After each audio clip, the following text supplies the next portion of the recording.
마켓나우 2부 시작하겠습니다. 시청자 여러분 안녕하세요. 이지혜입니다. 자, 오늘 삼성전자가 역사적인 최고가 쓴 날이죠. 18만 전자에 등극한 그런 날입니다. 그리고 삼성전자 우선주도 시가총액에서 봤을 때 현대차를 제치고 3위로 올라가는 흐름들 나타났습니다. 그러다 보니까 미국 시장이 쭉 떨어져도 우리 시장이 장중에 5,500을 사수할 수 있는 원인, 워낙 이제 시총이 높은 삼성전자와 SK 하이닉스가 받쳐주는 최근의 일련의 장이었으니까요. 그런 흐름이 있었습니다. 지금은 잠시 중소형주 중심으로 숨을 고르고 있는 흐름들이 나타나는데 역시나 코스피 개인이 사주고 있는 그런 흐름들은 비슷하게 연출이 되는 듯합니다. 브리핑을 통해서 오늘 시장 전반적으로 어디에서 싸움이 일어나고 있는지를 파악해 보도록 하겠습니다. 오늘 삼성전자가 18만 전자를 넘어섰습니다라고 말씀드렸습니다. 역대 최고가를 쓴 이유가 이쪽에서도 나왔는데 오늘 시장 전반적으로 숨을 고르는 와중에서도 상대적으로 탄력이 있을 수밖에 없는 이유가 바로 이런 이슈 때문이 아닌가라는 생각 하실 수가 있겠죠. 전 세계적으로 유명한 반도체 제조, 장비, 검사 장비 업체 어플라이드 머티리얼즈가 시간의 주가에서 12, 13%까지 급등하는 흐름들이 있었습니다. 이 소식 접하고 나서 전반적으로 반도체 부품이나 장비주가 시간의 거래에서 오르는 흐름들이 연출이 된 거거든요. 어떤 의미가 있냐면 긍정적인 앞으로의 가이던스를 제시를 했습니다. 일단 실적 괜찮았고 또 올해 반도체 장비 사업 부문에 20% 이상 강력하게 성장할 것이다라는 그런 메시지도 전했고요. 올해 반도체 산업 매출이 1조 달러에 도달할 것이다라고 전망되는 상황에서 상저하고라는 거죠. 그러니까 상반기보다는 하반기가 조금 더 부풀 가능성이 있다라는 가능성 언급했는데 그 얘기인즉슨 하반기에 더 수요가 집중된다는 겁니다. 그래서 상반기 대비해서 하반기 더 치고 올라갈 수 있음을 명시를 했습니다. 2분기 매출 전망치 역시 전 분기 대비해서 9% 성장 가능성 이런 부분을 언급을 했습니다. 그렇다 보니까 반도체 전반적으로 부품 장비주들이 이 영향을 받을 수밖에 없는 상황이고요. HBM 관련해서도 이슈가 있었는데요. 여기에 소재 증착이나 식각 장비, 반도체 장비단에서 볼 이슈가 있으니까요.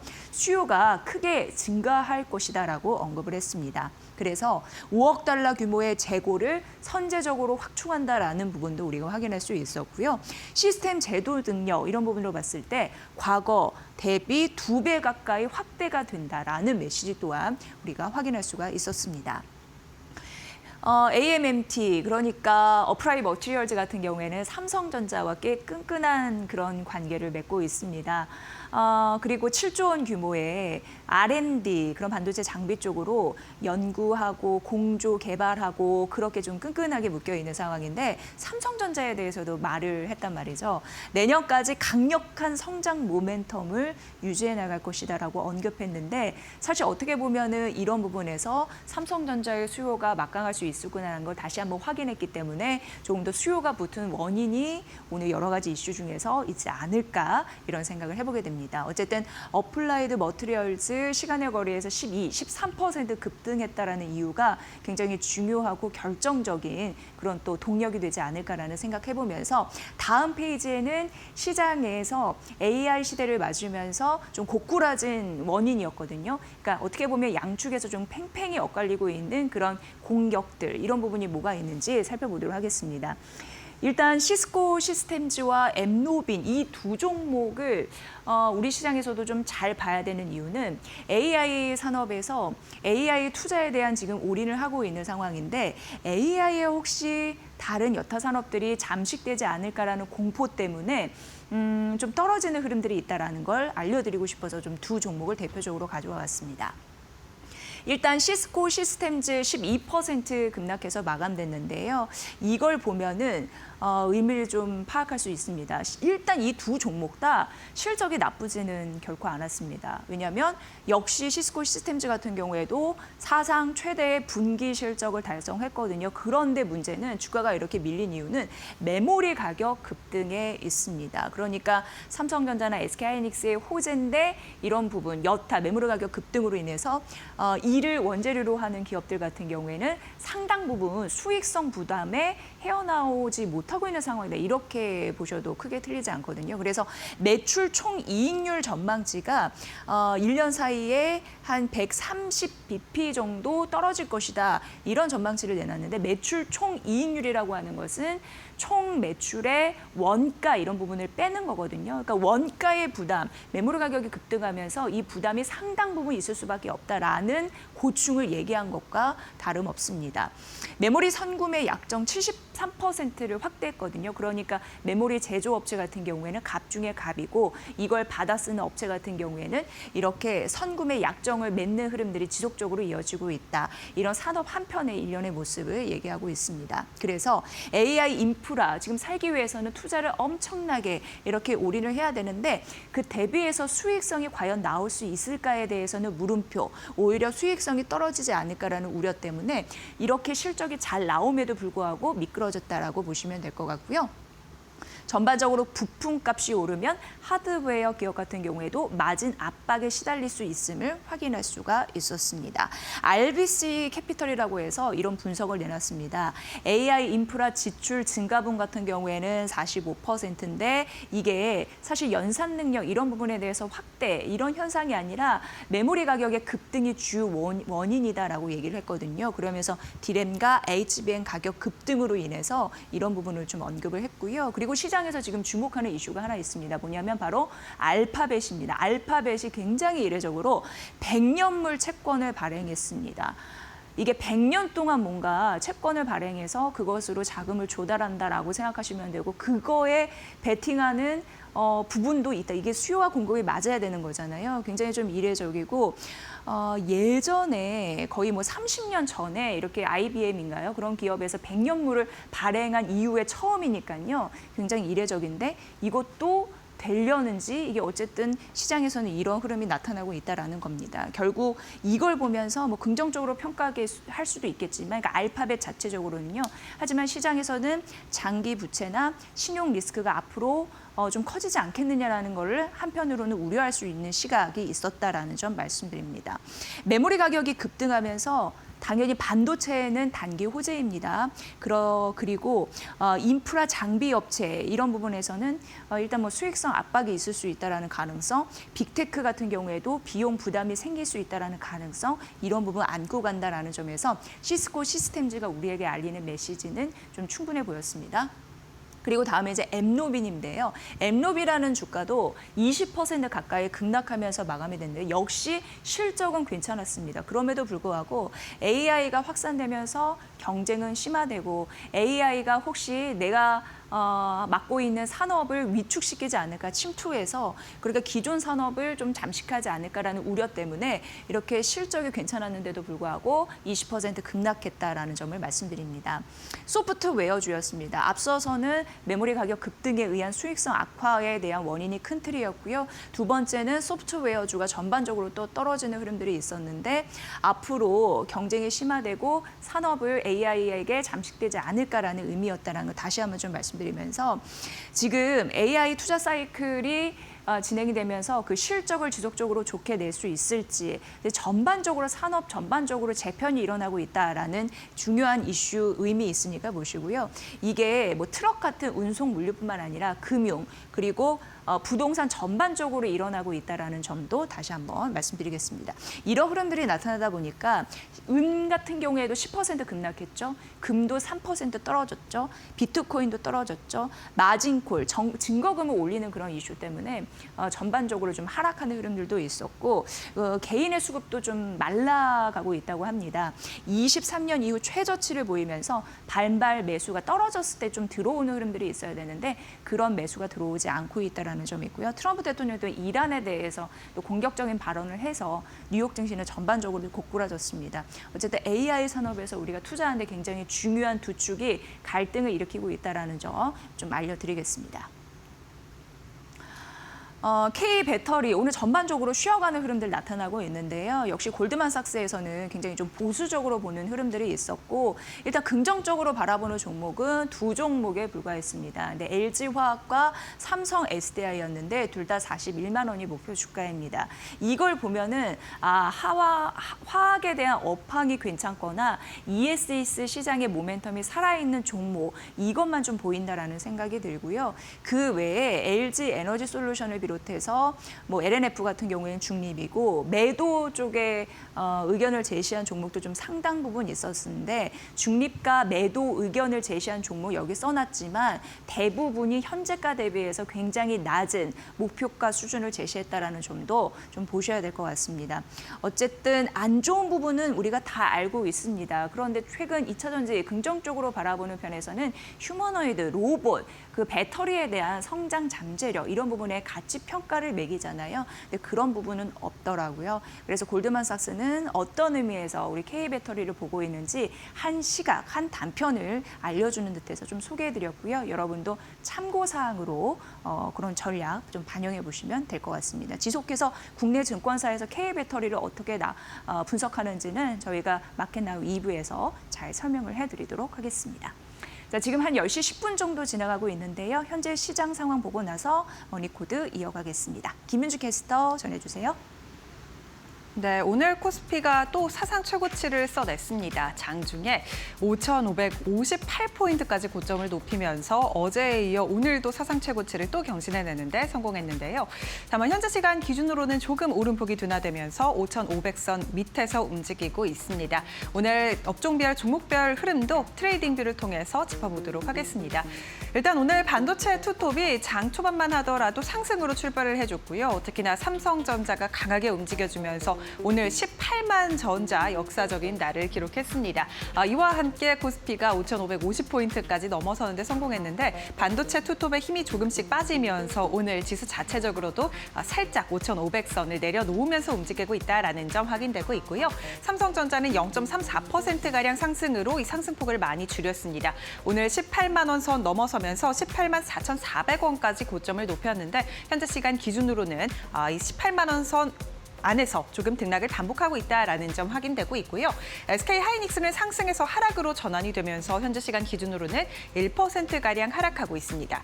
일단 삼성전자가 HBM4를 세계 최초로 양산에 성공했다라는 소식이 나오면서 또 출하를 시작했다라는 소식이 나오면서 오늘 삼성전자 쪽으로 외국인의 순매수가 붙고 있고요. 최근 들어 4거래일 연속 외국인의 수급이 삼성전자 쪽으로 강하게 몰리면서 어제 결국에 장외에서 18만 원 선 넘어서는데 성공했고 오늘도 이와 함께 정규장 들어서 18만 원 선 처음으로 넘어섰다라는 점 확인되고 있습니다. 이와 함께 SK하이닉스는 오늘 조금 밀리고 있는 상황인데요. 2월 달 안으로 SK하이닉스도 HBM4 양산을 시작한다라고 밝힌 만큼 향후 주가 흐름 잘 지켜보시면 좋을 것 같습니다. 삼성전자 우선주가 오늘 시가총액 3위로 올라섰다라는 점도 확인되고 있는 상황이고요. 현대차는 시가총액 4위로 밀렸습니다. 오늘 현대차 1.38%가량 하락하고 있고요. 기아도 0.72%가량 쉬어갑니다. 현대 관련된 그룹주도 오늘 전반적으로 약세고요. 다만 오늘 증권주 단이 동반 강세를 보이고 있다는 점도 특징적입니다. 오늘 시장 일단은 하락하는 종목이 조금 더 많지만요. 증권주라든지 보험업종 그리고 금융업종 같은 3차 상법 개정안 기대감을 안고 있는 종목들 위주로 크게 튀어오르고 있는 상황이고요. 특히나 대신증권이 어제 장 마감 이후 자사주 소각 계획을 밝히면서 오늘 장 초반 20% 넘게 큰 폭으로 튀어오르기도 했다라는 점까지 특징적입니다. 일단 미래세증권이 14% 넘게 오르면서 증권주 전반적으로 좋은 흐름을 보이고 있고요. 보험 업종도 강세인데요. 삼성생명보험 1%가량 상승, 우리금융지주나 메리츠 금융지주 같은 지주사단도 전반적으로 좋은 모습 가져가고 있습니다. SK스퀘어도 장초반 SK하이닉스의 상승과 함께 발맞춰서 상승해줬는데 현재 시간 하이닉스도 하락하면서 SK스퀘어도 함께 약보합권으로 내려왔고요. SK는 3%가량 상승세 유지하고 있습니다. SK 관련해서는 또 SK 이터닉스 관련 이슈가 있습니다. SK 이터닉스가 SK 관련해서 이제 신재생 에너지 사업을 통합한다라고 밝히면서 오늘 장 초반 상한가를 기록하기도 했고요. 현재 시간 기준으로도 20% 넘게 급등세 유지하고 있습니다. 어제 그리고 하이브가 미니진 전 어두어 대표의 225억가량의 풋옵션을 이제 법원에서 내라고 판결을 했습니다. 이와 함께 하이브의 삼성전자의 주가가 조금 출렁였었는데요. 다만 호실적을 기록했었죠. 이와 함께 오늘 4% 넘게 반등에 성공했다라는 점까지 확인되고 있습니다. 배당주 전반적으로 좋은데요. SK텔레콤도 10% 넘게 튀어오르고 있습니다. 코스닥 시장 상황과 함께 열어보겠습니다. 오늘 코스닥 시장은 전반적으로 빠지는 종목이 많은 하락 장세를 보이고 있는데요. 지수 자체적으로도 낙폭을 키우면서 거의 2% 가까운 하락세를 보이기도 했습니다. 일단 오늘 제약 바이오주들이 좀 쉬어감에 따라 지수도 쉬어가고 있는 상황이고요. 알테오젠, 리가켄 바이오사이언스, ABL 바이오사이언스 전반적으로 1%에서 2%가량 빠지고 있습니다. 이 안에서 그래도 삼천당 제약이 지수 대비해서 좋은 모습 보이고 있고요. 케어젠도 1.2%가량 오르면서 오늘 그래도 비만 치료제 단위 시장 대비해서 좋은 모습 보이고 있다라는 점 확인되고 있고요. 2차 전지주 전반적으로 쉬어갑니다. 에코프로, BM 에코프로 3%에서 4%가량 빠지고 있고요. 최근 들어 좋았던 로봇주들도 오늘 전반적으로 하락인데요. 로보티즈, SPG, 하이젠, RNM까지 4%가량 하락폭을 키우고 있는 상황입니다. 그리고 오늘 전반적으로 화장품주가 그래도 장 초반 좋은 모습을 보였는데요. 현재 시간 기준으로도 코스메카 코리아가 약 4%가량 오르면서 시장 대비해서 좋은 모습 가져가고 있습니다. 지금 지수 상황도 바로 열어보도록 하겠습니다. 오늘 코스피, 코스닥 장 초반 코스피가 5,550포인트까지 고점을 높였는데 현재 시간 기준으로는 약세로 다시 전환이 됐고요. 약보합권 지나가면서 5,519포인트 지나가고 있습니다. 코스닥 같은 경우에는 1.8%가량 하락하면서 거의 2% 가까운 하락세를 이어가고 있고요. 1,105선 지나가고 있는 상황입니다. 코스피 200도 강보합에서 약보합으로 전환이 됐고요. 현재 시간 816선 지나가고 있습니다. 일단 오늘 시장이 조금 쉬어가는 분위기를 보이고 있는데요. 삼성전자와 SK하이닉스가 장 막판으로 갈수록 어떤 흐름을 보일지 이 점을 잘 주목해 보시는 게 중요할 것 같습니다. 외국인과 기관의 순매도가 오늘 나오고 있습니다. 어제 외국인과 기관의 쌍끌이 매수세가 시장에 강하게 들어왔는데 특히나 외국인이 거의 5조 넘게 사들이면서 시장을 받쳐줬었죠. 오늘은 2,500억가량 팔고 있고요. 기관도 2,600억가량 순매도 중입니다. 개인의 순매수가 들어오는데요. 약 5천억가량 순매수가 오늘 들어오고 있습니다. 코스닥 시장 상황도 열어보겠습니다. 오늘 코스닥 시장은요. 외국인과 기관의 쌍끌이 매도세 똑같이 나오고 있습니다. 개인만의 순매수가 오늘 펼쳐지고 있는데요. 긴 장기 연휴를 앞두고 오늘 외국인과 기관은 매도세를 보이고 있는 것으로 풀이됩니다. 지금까지 시장 상황 열어봤습니다. 요즘 지속적으로 금융주 뭐 사지 이렇게 고민하시는 분들 계실 것 같습니다. 그래서 눈여겨보고 있고요. 증권사에서 그리고 여타 전문가들이 어떤 종목을 얘기하는지 귀담아 듣고 있는 상황인데 오늘 아침에 상상해증권에서 한국금융지주를 분석을 했습니다. 그리고 또 다수의 증권사에서도 한국금융지주를 분석을 하더라고요. 일단 상상해증권에서는 한국금융지주 목표 주가를 34만 원으로 올려잡았습니다. 그러면서 역시나 업종의 최선호주이다, 탑페이다라고 언급을 했습니다. 두 가지 이유였습니다. 첫 번째는 금융주를 우리가 매수해야 되는 최근의 이유이죠. 주주환원 정책에 대한 강화, 포지션 그런 부분과 두 번째는 실적입니다. 그래서 그걸 나눠서 정해놨고요. 일단 첫 번째 주주환원 정책에서는 그동안 좀 밸류를 못 받았던 이유가 있었는데 그게 이제 해소가 되면서 본연의 가치를 살리지 않을까라는 기대감이죠. 수익률은 괜찮습니다. ROE가 한 18% 이상 나니까요. 1년에 벌어들이는 이익이다라고 보시면 되는데 그럼에도 불구하고 앞서서 말씀드린 대로 주주 환원율이 워낙 낮다 보니까 손이 잘 안 갔던 게 사실입니다. 그런데 이런 부분이 좀 해결이 될 것으로 보이죠. 배당 결의 이슈 있었고요. 배당 성향 25.1%에 DPS 8,690원, 주당 배당 이런 부분을 얘기하는 거고요. 그래서 배당 소득 분리과세의 기준을 충족했다라는 부분과 더불어서 앞으로 기대감이 있는 거죠. 그리고 또한 연간 10% 이상 DPS를 상향하겠다라는 계획도 더해지고 있는 상황입니다. 상향에 대한 기대도 더해지고 있는 상황이고요. 4분기 지배 순이익 같은 경우에는 1년 사이에 200% 이상 증가를 하면서 역시나 지금 사업은 잘하고 있다라는 느낌이 들고 다만 이제 컨센은 9% 정도 빠지는 흐름들이 있었었는데요. 이게 일회성 충당금 때문입니다. 어찌됐건 앞으로 긍정적인 흐름들은 나타날 것으로 보이는데 왜냐하면 배당금들 이익 성장에 대한 가시화 이런 부분은 언급이 되더라고요. 운용 자산을 확대해 나갈 가능성도 언급이 되고요. 한국금융지주는 업계 최초로 종합투자계좌라고 해서 IMA, 잔고 이런 부분에 있어서 거의 2조 원 가까이 1조 9천억 원을 달성을 하면서 이자 수익도 만만치가 않습니다. 그게 또 성장을 견인할 가능성도 언급이 되고 있는 상황입니다. 앞으로 한국금융지주 이런 부분이 추가적으로 오를 수 있을지 관심 있게 바라보시면 괜찮을 것 같습니다. 두 번째 넘어가 보면요. 이제 보험주는 어떨런지 궁금해하실 것 같은데 JP모건에서 또 보험주를 분석을 했더라고요. 보도록 하겠습니다. 사실 뭐 규제도 있고 영업 환경에 대한 부담도 있는데 그럼에도 불구하고 보험주는 최근 코스피 대비해서 아웃퍼폼하는 시장 수익률 대비해서 괜찮은 흐름들이 나타났습니다. 이제 20일부터 중요한 기점입니다. 실적 시즌 이런 부분을 우리가 느끼고 나면 앞으로 어떤 방향성을 더 탈지 알 수 있다라고 언급을 했는데 기업에서도 밸류업 시키기 위한 갖은 노력들 이런 부분 이제 기대돼서 최근 이제 매수세가 들어오는 거고요. 주주 환원에 대한 의지 이런 부분도 앞으로 실적 시즌 겪으면서 앞으로 주가가 나아갈 수 있는 핵심 모멘텀이다라고 언급을 했습니다.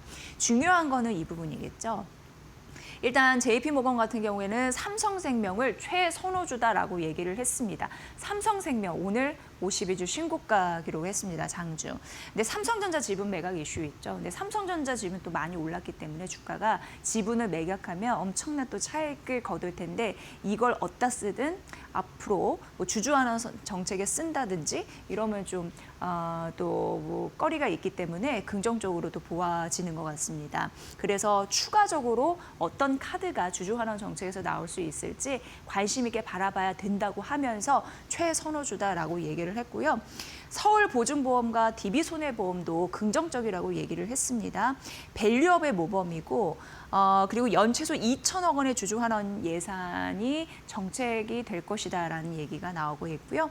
DB손해보험 같은 경우에도 장기 관점에서 긍정적이라고는 합니다. 이익 체력은 견조한데 일단 여기는 배당은 좀 보수적으로 보여요. 그래도 장기적으로 긍정적이라고 하니까 보험주 중에서는 탑픽 삼성생명, 그다음은 서울보증보험, 그다음에 DB손해보험 이렇게 되겠습니다. 다수 좀 보수적으로 보는 부분은 있습니다. 바로 삼성화재, 하나생명, 현대해상인데 근데 오늘 하나생명과 현대해상은 52주 신고가 같죠. 그런 흐름에서 요 세 종목도 보시면 될 것 같고요. 역시나 크게 이 차별화가 되는 부분은 배당, 주주 환원 정책에 대한 그런 느낌이었습니다. 그래서 주가 상승폭이 일정 부분 제한될 수 있음을 세 종목에서 가려놨으니까 이 부분도 잘 판단해 보시길 바랍니다. 카카오 실적 발표 이후에 다양한 의견이 나오고 있는 상황입니다. 카카오 같은 경우에는 뭐 목표 주가 올린 흐름들도 있고요. 목표 주가를 내린 흐름들도 있고 그렇습니다. 이후에 저희가 박주근 대표와 함께 카카오에 대해서 실적을 전격적으로 분석해 줄 예정인데요.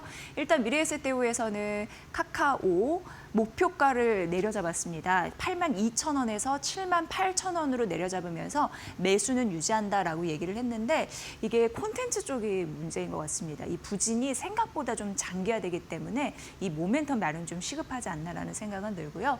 플랫폼 쪽은 워낙 좀 마진이 있습니다. 그런데 플랫폼 회복세는 그래도 긍정적이라고 판단을 했습니다. 가장 중요한 거는 AI입니다. AI에서 네이버나 카카오나 빨리 성장 돌파구를 마련하지 않으면 뒤처질 텐데라는 걱정도 하시는 분 계실 텐데요. 미래에셋대우는 약간 돌려서 얘기를 했습니다. AI 서비스 지표를 확인을 해야지 모멘텀이 재점화될 것이다라고 얘기를 했고요. 카나나 같은 경우에는 3월 안드로이드나 iOS에서 둘이 동시에 이제 정식 출시될 거거든요. 그래서 이게 좀 잘 돼야지 카톡의 체류 시간이 중요하게 여기잖아요. 그래서 체류 시간이 좀 늘 가능성 여기에서 보고 있는데 그거는 정식 출시된 이후에 좀 확인을 해봐야 될 것 같습니다. 어쨌든 온 디바이스 AI에 대한 성장 모멘텀에 대한 의구심이 있으니 주가가 막 튀지 못하는 실적 발표 이후에도 이런 흐름 좀 나타나고 있는 상황이고요. 4분기 영업이익은 어쨌든 시장 컨센서스는 웃돌았거든요.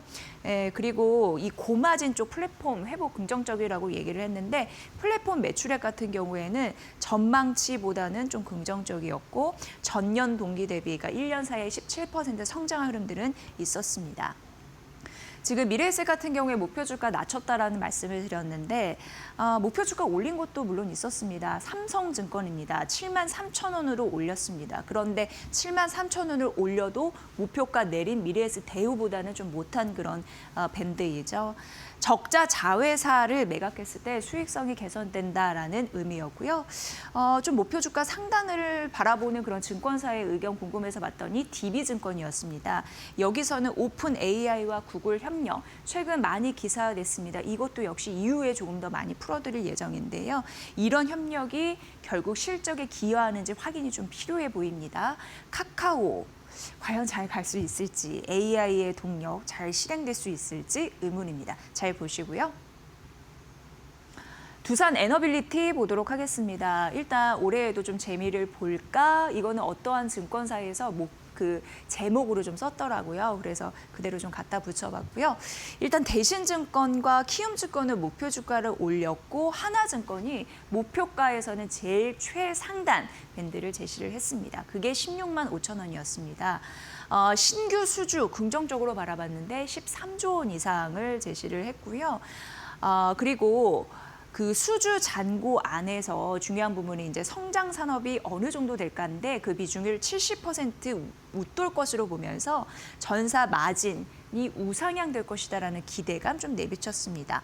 대신증권 같은 경우에는 팀코리아 성장 잠재력을 주목해야 된다라는 얘기를 했는데 키움증권은 반대로 올해 팀코리아 대형 원전 수준은 좀 부재해도 다른 쪽에 좀 눈여겨봐야 된다라는 얘기를 해서 이 부분은 좀 보시고요. 키움증권이 12만 2천 원으로 목표 주가를 상향했잖아요. 근데 중장기 수주나 이익 상향률 이런 부분 이벤트를 주목하라라고 언급했으니까 이 부분은 잘 참고해 보시고요. KB증권이 좀 낮았습니다. 11만 6천 원 이 부분이었으니까 보시고요. 다시 한번 두산에너빌리티가 어제 김태훈 파트너 같은 경우에도 마켓나우 2부에서 아직 두산에너빌리티 저평가됐다라는 언급을 했잖아요. 추가적으로 좀 재미를 올해도 볼 수 있을지 지금 주가의 순위 낮다고 하니까 그런 흐름에서 잘 판단해 보시면 될 것 같습니다. 자, 그리고 이제 연휴가 곧 시작이 됩니다. 그런데 연휴 이후에 증시가 잘 갈 수 있을까 궁금해 하실 것 같아서 대신증권이 오늘 이걸 분석해 놨더라고요. 잠시 주요 골자만 소개를 해드리도록 하겠습니다. 코스피는 지금 뭐 하루 올랐다 하루 떨어지는 그것도 큰 폭으로 올랐다 큰 폭으로 내리는 그런 또 우리가 경험을 하고 있는 상황인데 어찌됐건 대외 변동성 이런 부분을 우리가 경험을 하고 있는 상황이고요. 그걸 소화하면서도 4,900선 같은 경우에는 지지를 좀 확인하고 있다라고 언급을 했습니다. 오늘 같은 경우에도 미국 시장 떨어져도 우리가 장중에 그래도 5,500을 좀 터치를 했다라는 좀 의미가 있지 않을까라는 생각을 하고요. 결국 대신증권은 최근에 우리 코스피 조정 그 성격을 어떻게 얘기를 하냐면 실적도 괜찮고 그냥 순환매 속에 건전한 조정이다 이렇게 생각을 하더라고요. 실적 전망이 상향이 되고 있고 코리아 디스카운트 완화 흐름을 좀 보이고 있는데 코스피는 글로벌 시장 대비해서 여전히 저평가되고 있다라는 언급을 했습니다. 그리고 이제 긍정적인 코멘트가 여기서부터 나오는데 연휴 동안 불확실성이 일정 부분 해소가 된다면 2월 말 그리고 3월 초 상승 재개가 될 것이다라는 전망을 하더라고요. 그러면서 반도체 방산, 조선, 자동차 이런 섹터들이 다시 한번 튀어오를 가능성에 대해서 언급을 했습니다.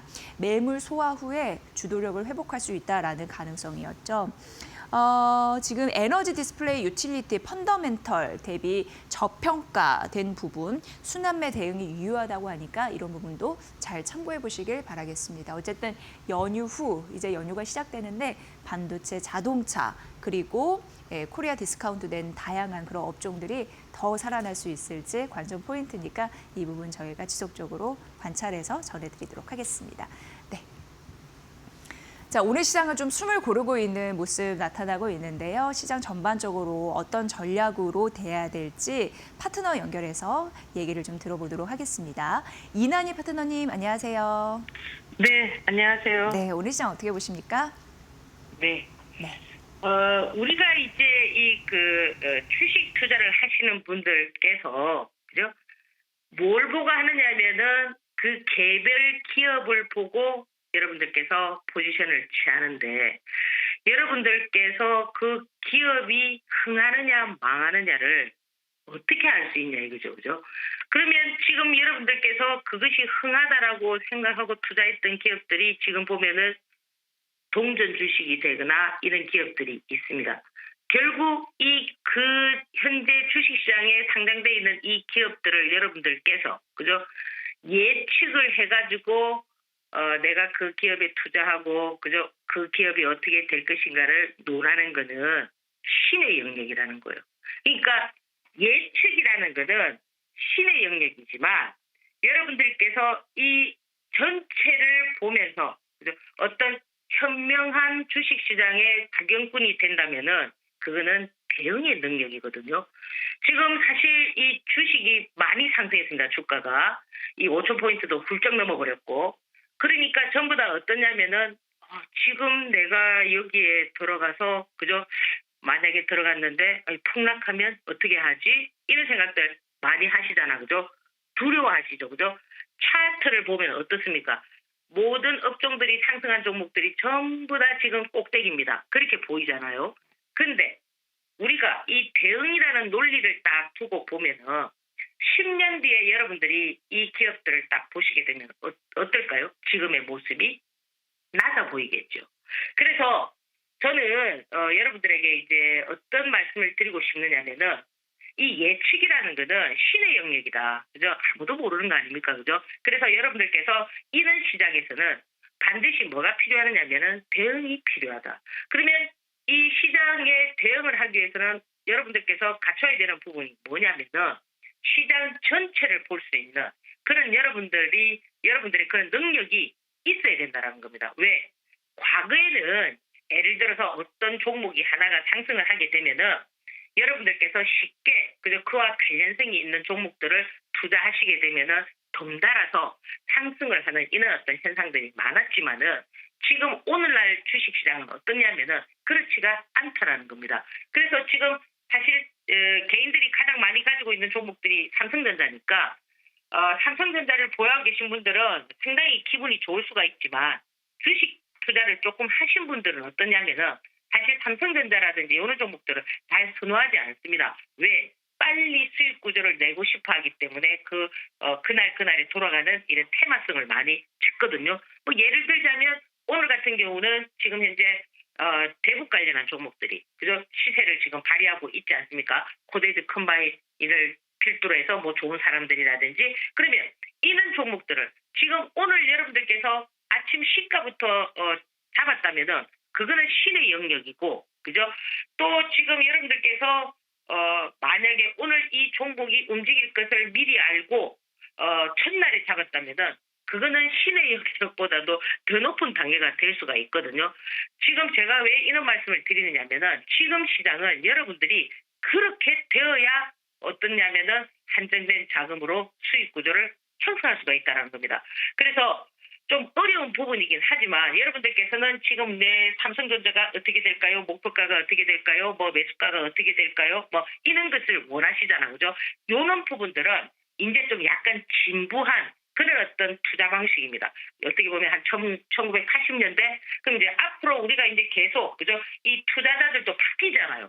80년대 주식을 하신 분하고 지금 2020년도에 들어오시는 이런 투자를 하시는 분들하고는 엄청난 좀 차이가 있을 수가 있단 말이에요. 그래서 여러분들께서 그런 부분을 좀 참고를 하셔가지고 저는 여러분들께서 좀 예측보다는 그죠? 좀 대응을 할 수 있는 지금 시장에서는 100% 대응이 돼야 된다는 겁니다. 뭐 이거 매수가 얼마, 매도가 얼마, 손절가 얼마 이건 전부 다 예측이라는 거예요. 예측. 그죠? 그러니까 제가 언젠가도 말씀드렸지만 이 예언이라는 건 뭐예요? 미리 짐작해갖고 알려주는 거예요. 자기가 짐작해서 확실한 것이 아니고 그래서 여러분들께서 이런 부분을 좀 참고를 하시고요. 그래서 오늘은 일단은 지금 보면은 뭐 로봇주라든지 이런 종목들이 상당히 이 조정을 많이 보고 있습니다. 그러나 저는 이 코스닥 시장을 3,000포인트를 만든다는 정부의 정책으로 봤을 때 저는 이 거래소 시장을 5,000포인트를 만들었기 때문에 이 코스닥 시장도 3,000포인트를 만든다는 것에는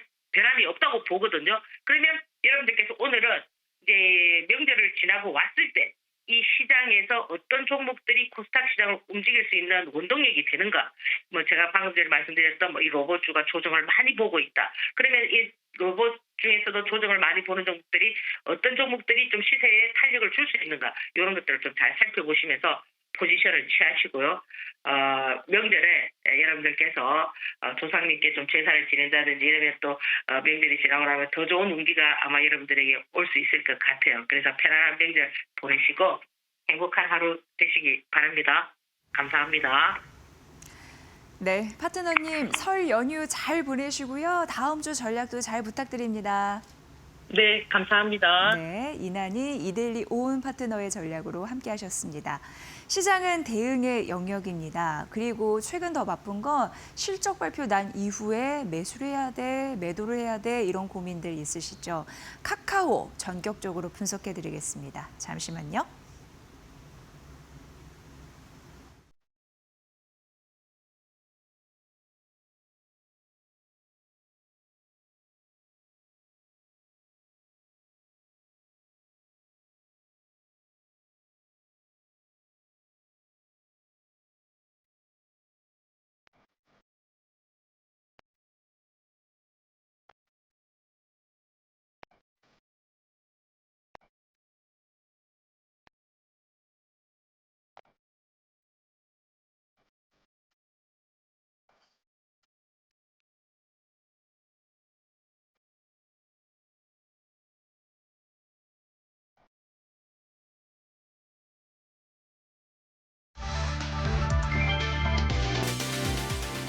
(12일) 뉴욕 증시가 AI 수익성 우려에 일제히 하락했다. 다우지수는 1.34% 하락, S&P 500 지수는 1.57% 빠진 6,832.76, 글 나스닥은 2.04% 밀린 22,597.15에 장을 마감했다. 특히 애플이 5% 이상 급락하며 기술주 중심의 조정을 주도했다. 안전자산인 귀금속 시장도 흔들렸다. 금 가격은 3% 이상 떨어진 온스당 4,936달러를 기록했고 은은 10% 가까이 급락 중이다. 주식 손실을 메우기 위한 현금 확보 수요가 몰리며 자금은 미 국채로 이동했다. 반면 메모리 반도체는 단독 강세를 보였다. 이번 분기 계약 가격이 2배 뛸 수 있다는 전망에 샌디스크가 5.2% 급등했고 마이크론도 상승 마감했다. 이는 삼성전자와 SK하이닉스 업황에도 긍정적 신호로 풀이된다. 시장의 다음 분수령은 1월 CPI다. 시장은 전년 대비 2.5% 상승을 예상하며 물가 둔화 여부에 주목하고 있다. 이번 수치가 연준의 7월 금리 인하 기대를 유지시킬지가 관건이다.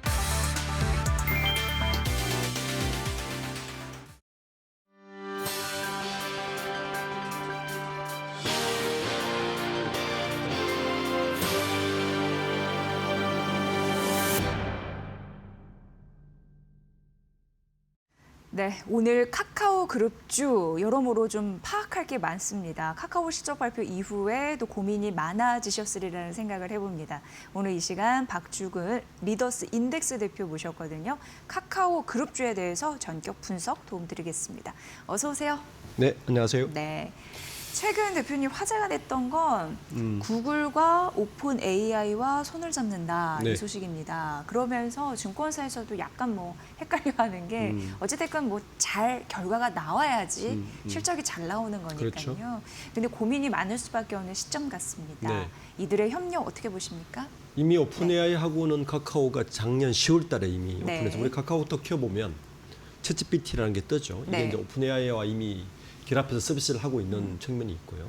이번에 발표한 건 뭐냐면 투 트랙으로 간다는 이야기입니다. 즉 AI 폼패트 영역이라고 해서 이게 무슨 분야냐면 소위 말해서 이제 앞으로 우리가 디바이스가 이 스마트폰에서 글래스로 가거나 또 다른 형태로 갈 가능성이 큰데 그때 사용자들이 인터페이스를 혼합할 때 구글과 카카오가 손을 잡아서 서비스를 할 준비를 했다. 네. 이겁니다. 예를 들면 이런 거죠.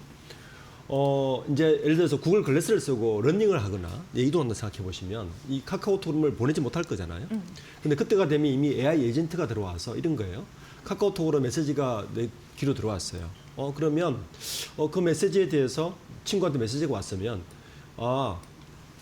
답을 해주고 내 친구하고 다음 주에 약속이 있는데 그 약속 장소를 네가 검색을 해주고 그 약속 장소에 처지게 동선 식당을 어디를 해야 될지를 네가 좀 알아봐줘를 네. 음성으로 했을 때 그 인터페이스를 구글과 함께 하겠다는 겁니다. 이게 구글 AI 펌팩트라는 걸로 이원화시켜서 요거는 우리가 구글과 하겠어. 예. 그런데 인공지능 관련해서 신자와 같이 검색이나 이쪽은 오픈 AI가 지금처럼 하겠어라고 이원화시켜서 우리 앞으로 서비스를 할 거라고 발표를 한 거죠. 특히 이제 이 구글과는 이 디바이스 폼팩터 협력이라고 해서 이게 이제 XR 기반이나 뭐 구글 글래스 기반이나 이쪽으로 갔을 때 핸즈프리 방식, 음성 명령 방식을 했을 때 구글 입장에서도 나쁠 게 없거든요. 네. 카카오가 국내에서 가장 로컬라이즈 되어 있는 서비스이기 때문에 구글 입장에서도 자기들의 AI 역량을 또 확보하려면 사실 카카오가 제일 좋은 파트너라서 네이버보다는 카카오가 낫거든요. 왜냐하면 실생활 적용형 파트너는 카카오가 훨씬 낫단 말이에요. 밀착형으로요. 그렇죠. 네. 그래서 이쪽 분야는 디바이스와 인터페이스 관련한 컴팩터 분야는 구글과 하겠고, 그리고 검색 영역과 AI 분야는 오픈 AI와 하겠는데, 이게 이제 제미나이는 들어가지 않습니다. 소위 말해서 디바이스 인터페이스 관련만 구글 안드로이드 기반으로 기기를 우리가 하겠다는 거고, 여기에다가 이제 온 디바이스 영역까지 합쳐졌어요. 네. 이게 뭐냐 하면, 지금은 AI를 쓰려면 서버에서 가서 물어보고 제미나이나 챗GPT 5.0에 가서 물어보고 왔다 갔다 하겠지만 너무 많은 전력과 너무 많은 비용이 들어가니까 간단한 질문들은 디바이스에 그냥 탑재를 시켜서 서비스를 하겠다는 겁니다. 여기에도 일정 부분 서비스를 준비를 하겠다는 것이 이번에 그 카카오가 슬쩍 발표한 게 가장 큰 축입니다. 네. 그렇다면 성공 가능성 어떻게 보세요? 네. 어, 협업의 본질 이런 부분과 더불어서 이게 이제 네. 두 가지 합쳐진 거거든요. 그러니까 OS는 구글 걸 쓰겠다는 겁니다. 무조건. 왜냐하면 카카오는 본인들이 가지고 있는 하드웨어도 없고 디바이스도 없으니까 OS는 구글을 써대 플랫폼은 카카오를 그대로 쓰겠다. 플랫폼 확장성은 카카오를 쓰고 OS를 구글과 합쳐져서 결론적으로는 뭐냐면 아주 개인화된 AI 서비스를 앞으로 카카오가 하겠다는 게 결론입니다. 네. 시너지는 분명히 있을 거라 보입니다. 그러니까 안드로이드 기반의 모든 기기들을 카카오는 사용할 수 있기 때문에 분명히 시너지 있을 것이고, 그리고 앞으로 이 핸즈프리 시장과 함께 AI 에이전트 시장으로 갔을 때 카카오의 그 효과성에 대해서도 분명히 저는 효과는 있을 것 같은데, 이제 문제는 이게 하이퍼 로컬라이제이션인데 구글의 기술력이 구글 입장에서는 어떻게 보면 카카오가 좋은 교두보가 될 수 있어서 구글은 테스트 베드로서의 한국이 아주 좋은 시장이라서 구글로서는 굉장히 나쁠 건 없는데 그렇죠. 네. 카카오 입장에서는 중요하죠. 카카오가 이걸 통해서 얼마나 주가에 효용이 있을까? 저는 당장 없을 거라 보입니다. 그래서 어제 발표하고 나서 사실은 주가는 그렇게 못 별로 봤어. 변동성이 별로 없었습니다. 네. 이유가 뭐냐면 이게 서비스 되는 시기가 아직은 조금 구체화되지 않았습니다. 서비스 그렇죠. 출시 시기요. 왜냐하면 첫 예. 번째로 이 구글과 협력하는 것 자체는 구글 글래스가 나와야 되거든요. 예, 글래스가 나와야 되고 핸즈프리 시장이 커져야 되는데 아직 이 시장은 아직 무르익지도 않았고 네. 시장 태동기도 오지 않았죠. 그러니까 주가는 움직이지 않습니다. 그런데 조금 중장기로 보면 저는 이 서비스에서는 카카오가 나름 차별성이 있을 거라 보입니다. 그러면 올 하반기 정도? 하반기 정도는 요거 관련해서 좀 더 움직임이 있지 않을까? 미리 좀 그런 관점에서 좀 관전 포인트를 보고 관심을 가지고 주는 게 좋을 것 같습니다. 네, 그러니까 단기적으로 주가 상승 촉매제는 되지는 못한 거네요. 어쨌든 그렇죠. 이건 중장기적인 네. 모멘텀으로 봐야 되는 겁니다. 예, 그렇네요. 그러면 일단 뭐 실적 발표가 됐는데 괜찮은 실적을 냈거든요. 근데 지속적으로 AI 수익화에 대해서는 아직도 투자자들이 큰 믿음을 못 갖는 상황인 맞습니다. 걸로 되는 거죠. 네. 예, 예, 우선 작년 10월에 오픈에어에 결합한 챗GPT가 탑재했는데도 불구하고 사실은 무슨 시너지가 있지? 네. 별 소비자들이나 일반 유저들이 그렇게 효용성을 느끼지 못했어요. 그렇지만 이번 실적을 보면 실적은 전년 대비 3% 정도 증가했는데 8조를 넘겼습니다. 영업이익이 좀 큰데요. 영업이익이 전년 대비 48% 증가했습니다. 그러니까 7,320억 원이니까 작년보다 절반 이상을 더했습니다. 영업이익이 좋았던 이유는 전체적으로 보면 콘텐츠 부분은 되게 약화됐어요. 안 이제 좋고. 카카오의 실적이 크게 두 가지가 있거든요. 그러니까 플랫폼 비즈니스가 있고 네. 컨텐츠 비즈니스가 있는데 플랫폼 비즈니스에서는 확실히 강세를 보였습니다. 플랫폼 비즈니스에서는 전체적으로 8% 성장을 했어요. 플랫폼 비즈니스가 우리가 알고 있는 톡비즈가 있고 그리고 포털비즈가 있고 플랫폼 기타가 있는데 이 플랫폼 기타에 분류되어 있는 것들이 AI 서비스라서 이 부분에 다른 효과가 있었다. 네. 특히 커머스 쪽에 효과가 분명히 있었다고 저는 보이고요. 근데 콘텐츠 부분은 뮤직, 그러니까 우리 SM엔터를 합병해서 뮤직 부분에는 한 6% 정도 성장을 했는데 이건 K컬처 때문이고 나머지 게임이나 스토리 분야는 다 약화됐습니다. 아, 그러니까 전체적으로 보면 카카오의 매출은 성장은 했고 굉장히 영업이익을 남겼는데 영업이익의 대부분은 아마 플랫폼 비즈니스에서 남긴 거라서 카카오가 원래는 이 컨텐츠 부분을 강화해서 글로벌 교두부로 삼고자 하는 전략은 그렇게 성공적이지 못했다라고 네. 보는 게 이번 실적의 해석인 것 같습니다. 네. 사실 이제 김범수 창업자의 사법 리스크가 2년 연속 되는 상황에서 정신화 대표가 이걸 이끌어온 거잖아요. 근데 연임 조금 더 가능성은 높아졌나요? 그게 확정됐다고 봐야죠. 예. 왜냐하면 이틀 전이었죠. 11일 오후에 이사회에서 2년 연임 재신임을 이미 안건을 의결을 했습니다. 네. 그러니까 뭐 주총에서 크게 문제 없으면 연임 될 것 같고요. 정신화 대표가 시장의 선입관과 달리 의외로 선방했다. 이렇게 결론이 나는 것 같습니다. 왜냐하면 일단 카카오가 위기가 있었을 때 카카오 CJ 협의체를 만들어서 구성을 해서 위기 돌파를 했는데 굉장한 기능 쇄신을 했죠. 왜냐하면 정신화 대표가 들어오기 직전에 카카오 계열사가 147개였습니다. 지금 몇 개냐 하면요. 94개까지 줄였습니다. 네네. 그러니까 구조정은 성공한 것 같고요.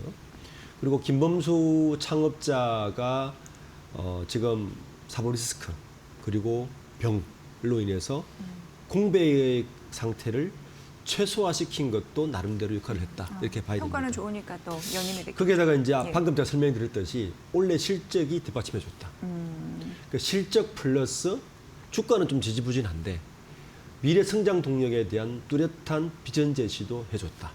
이런 부분들이 그래도 카카오를 이끌기에는 부족함이 없다. 2년 더 지켜보자. 이렇게 이사회에서 결정을 한 것 같습니다. 네, 그러니까 약간 아쉬운 게 어쨌든 실적 괜찮았고 앞으로도 이제 호실적 전망은 나오는가 봐요.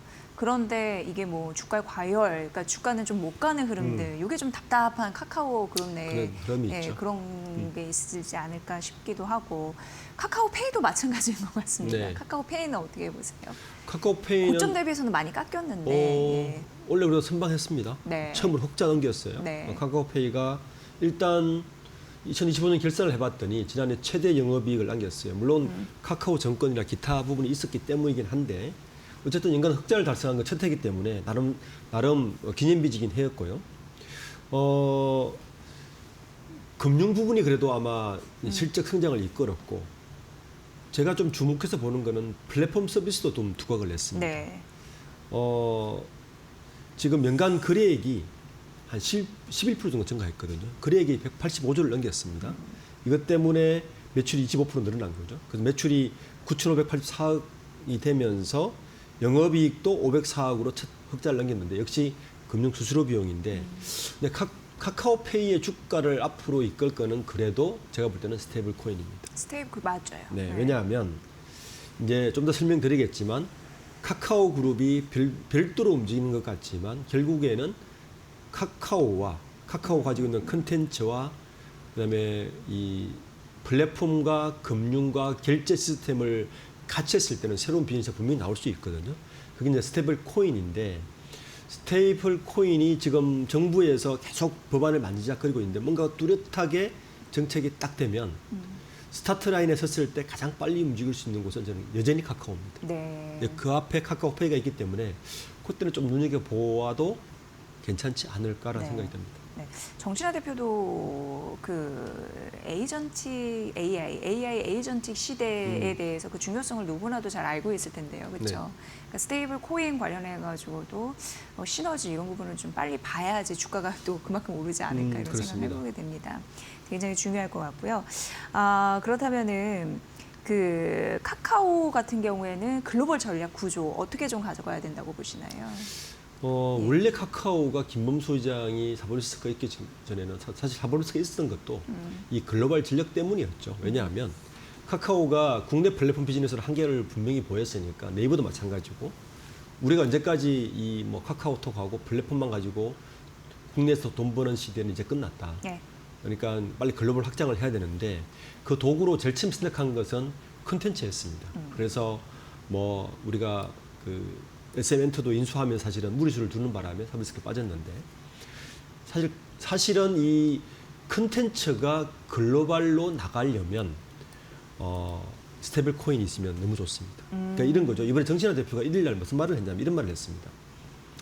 카카오 그룹이 보유한 슈퍼 지적재산권, IP죠. 네네네. 그리고 플랫폼, 그리고 온오프라인 인터페이스를 합쳤을 때 이걸 풀스택이라고 그러는데 이 풀스택이 스테이블 코인과 아주 맞아떨어집니다. 스테이블 코인을 하려면 세 가지가 있어야 돼요.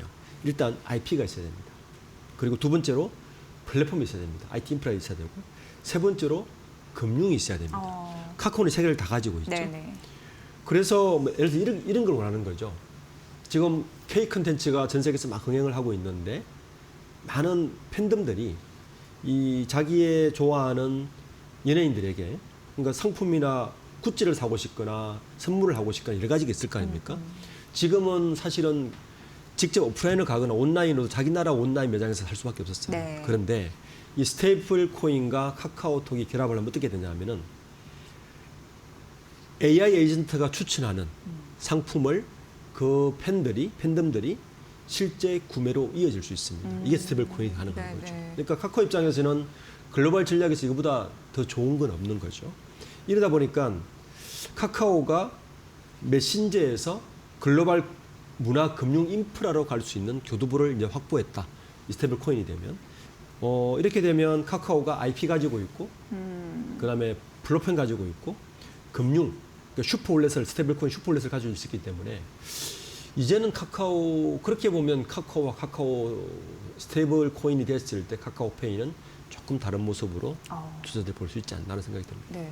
그런 생각이 드네요. 사실 잘 꿰어야 보배인 거잖아요. 그렇죠. 각계 전략은 각자가 좀 하고 있는데 그게 잘 맞물리는 순간이 와야지 터질 것 같다라는 네. 생각이 듭니다. 맞습니다. 그러니까 플랫폼 워낙 이제 고마진 구조이기 때문에 거기는 잘한다라고 말씀해 주셨고 앞서서 이제 플랫폼 이런 쪽이 약간 문제라고 했는데 그 네. 스테이블 코인과도 잘 맞물리면 그게 그쪽이 잘 필 들어오면 가능성. 그렇죠. 거기에다가 지금 네. 또 하나 지켜볼 문제는 이번에 빗썸이 터졌지 않습니까? 문제가 우리가 작년에 기억하겠지만 네이버와 빗썸의 결합 네.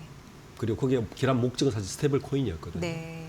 근데 지금 빗썸 이런 문제가 터지면서 신뢰성이 문제 터지면서 카카오에게는 약간 반사이 오히려 기회. 이런 예. 것도 조금 지켜볼 관전 포인트가 될 것 같습니다. 네. 참 운이 좀 잘 따라줘야 될 텐데 그런 부분으로 전략이 잘 맞아 떨어질 수 있을지 보셔야 될 것 같고요. 마지막으로 이제 카카오 모빌리티 볼 텐데 여기가 이제 로보택시, 자율주행 워낙 이제 발빠르게 또 준비를 해왔던 부분이 있기 때문에 어떻게 보십니까? 이미 뉴욕에 있는 테슬라가 지금 섭취를 하겠다고 발표를 했죠. 우리나라도 굉장히 서두를 것 같습니다. 이렇게 되면 카카오 모빌리티가 중개 플랫폼에서 직접 운영 및 데이터 서비스 기업으로 변신할 수가 있습니다. 네. 굉장히 다른 변신입니다. 물론 본궤도에 오르기까지 여러 가지 뭐 시행착오라든지 거쳐야 될 산들이 좀 넘어야 될 산들이 많긴 하지만 내년도가 저는 가장 적용 전망이 높다고 보입니다. 내년도요. 왜냐하면 그때가 되면 레벨 4 자율주행이 상용화 5년이 될 거거든요. 그러면 이 서비스가 오르고 그러면 2028년부터 상용화 본궤도에 이제 수익 곡선을 오를 텐데 그러면 모빌리티가 지금과 전혀 다른 모습의 기업이 되겠죠. 그때까지 조금 중장기적으로 보는 분들은 그래도 서울 시내에 로보택시가 가장 빨리 적용할 수 있는 것은 역시 모빌리티밖에 없다. 카카오 모빌리티. 예. 그렇게 본다면 여기도 조금 중장기적인 모멘텀이긴 하지만 중요하게 관심을 가져야 될 부분인 것 같습니다. 네. 그리고 기업 가치가 이렇게 뛰는데 사실 이제 우리나라는 규제도 좀 깐깐해서 그렇죠. 이런 혁신 기술이나 이런 부분이 잘 될지는 잘 모르겠습니다만 뭐 이런 부분들 지속적으로 사회적인 소통이 필요하지 않나라는 생각을 해보게 되면서 지금 저희가 카카오, 카카오페이, 카카오 모빌리티 이런 부분을 쭉 봤지만 그중에 탑픽은 뭔지 궁금합니다. 일단 그래도 가장 단기적으로는 저는 카카오. 카카오. 뭐 그것도 중장기 모멘텀이긴 하지만 그다음 카카오페이라고 네. 생각합니다. 네. 카카오와 그리고 중장기적 스테이블 코인 같이 맞물려서 가야 된다는 카카오페이가 그 다음 차선호주입니다. 이렇게 말씀해 주셨습니다. 여러분들 잘 최선호주와 차선호주를 구별해서 그 성장 모멘텀 잘 비교 분석해 보시면 될 것 같습니다. 오늘 박주근 리더스 인덱스 대표와 카카오그룹 전반적으로 분석을 해드렸습니다. 잘 파악해 보시고요. 오늘 말씀 잘 들었습니다. 네, 고맙습니다. 감사합니다.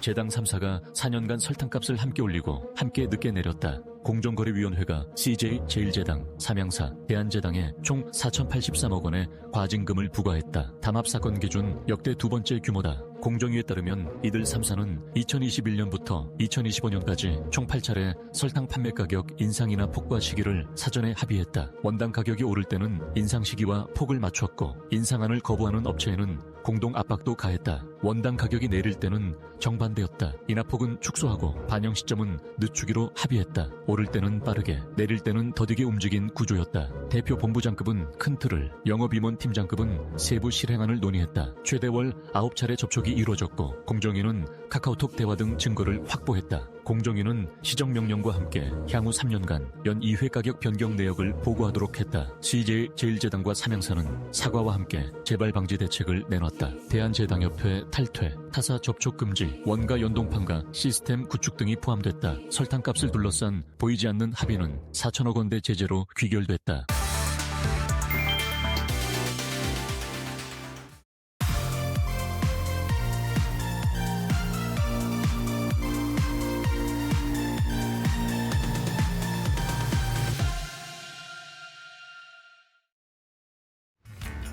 트렌드를 보면 돈이 보인다. 안녕하세요. 마켓나우 트렌드 속으로 김수현입니다. 여러분, 드디어 내일부터 기다리던 설 연휴가 시작됩니다. 정말 행복한데요. 그런데 올해는 조금 재미있는 조합이 나왔습니다. 설 연휴와 발렌타인데이가 겹치면서 이른바 설렌타인 시즌이 만들어진 건데요. 명절 소비와 기념일 소비가 동시에 움직이는 시점인 만큼 유통업계도 식품업계도 예년보다 더 분주한 분위기입니다.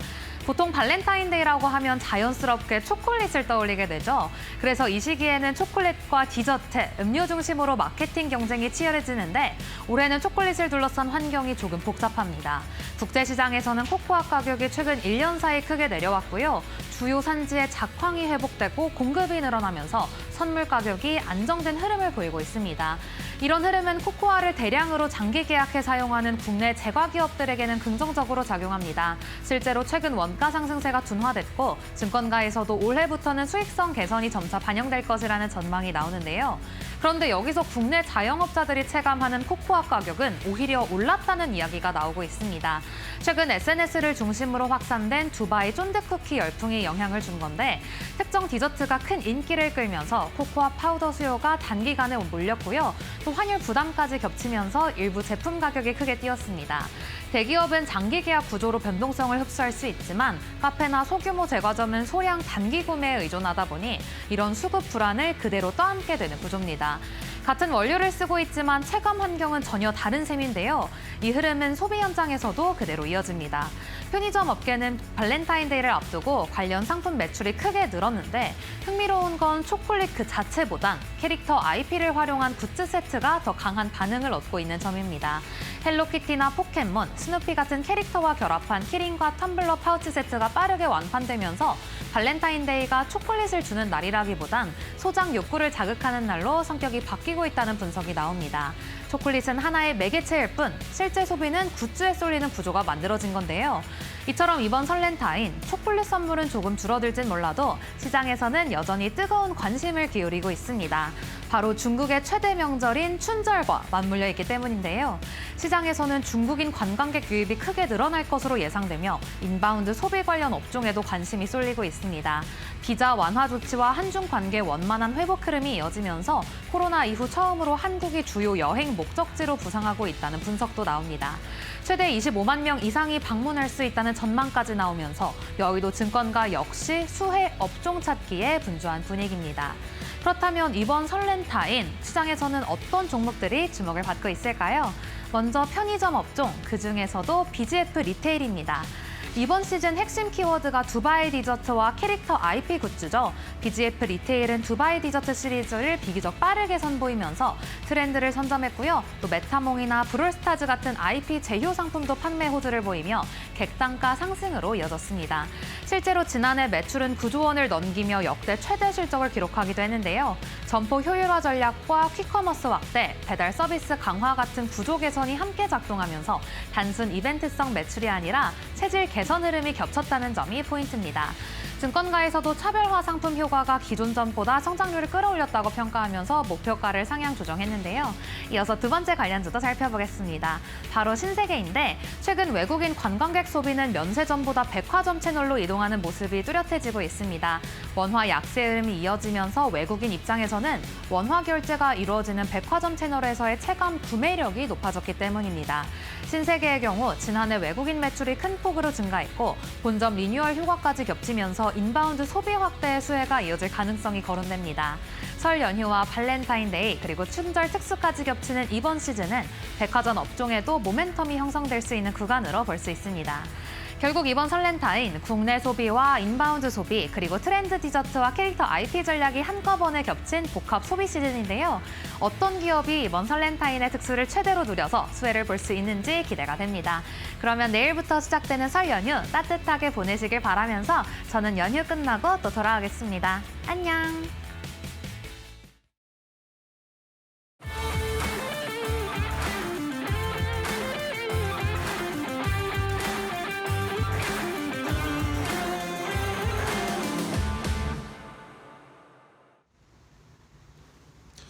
안녕하세요. 마켓마블 신일섭입니다. 여러분 새해 복 많이 받으십시오. 자, 오늘 새해를 맞이하여서 장이 아주 좋게 끝날 것 같다는 생각이 듭니다. 물론 제가 예상을 한 대로 굉장히 한 종목의 쏠림 현상이 심해서 좀 체감적으로는 못 느끼실 수도 있을 것 같다는 생각은 들어요. 하락 종목 수가 훨씬 많은 것 같거든요, 지금. 근데 이런 현상은 누누이 얘기를 드렸던 얘기잖아요. 그렇죠. 한 5번, 6번 이상 드렸지 않나요? 한 종목으로 쏠림 현상이 더더욱 심해질 거라고 얘기를 드렸기 때문에 정말 한 라인에 같이 서 있지 않으면은 바로 소외당합니다. 지금 오늘도 그런 모습이 극명하게 드러나는 장세고, 이런 강세장의 특징은 어느 나라든 똑같기 때문에 뭐 이게 쉽사리 무슨 어떤 다른 나라에서는 그런 원칙과는 다르게 뭐 퍼지거나 이럴 거라는 기대는 하지 말아야 된다는 생각이 듭니다. 자, 그리고 요즘에 뭐 몰락 시리즈가 인기잖아요. 뭐 경제학에서 여러 가지 몰락 얘기들. 요즘에 보니까 이 젊은이들이 뭐 술도 안 마시고 뭐 건강을 생각해서 안 마시는지 주머니가 어려워져서 안 마시는지 모르겠는데 뭐 술자리를 많이 안 한답니다.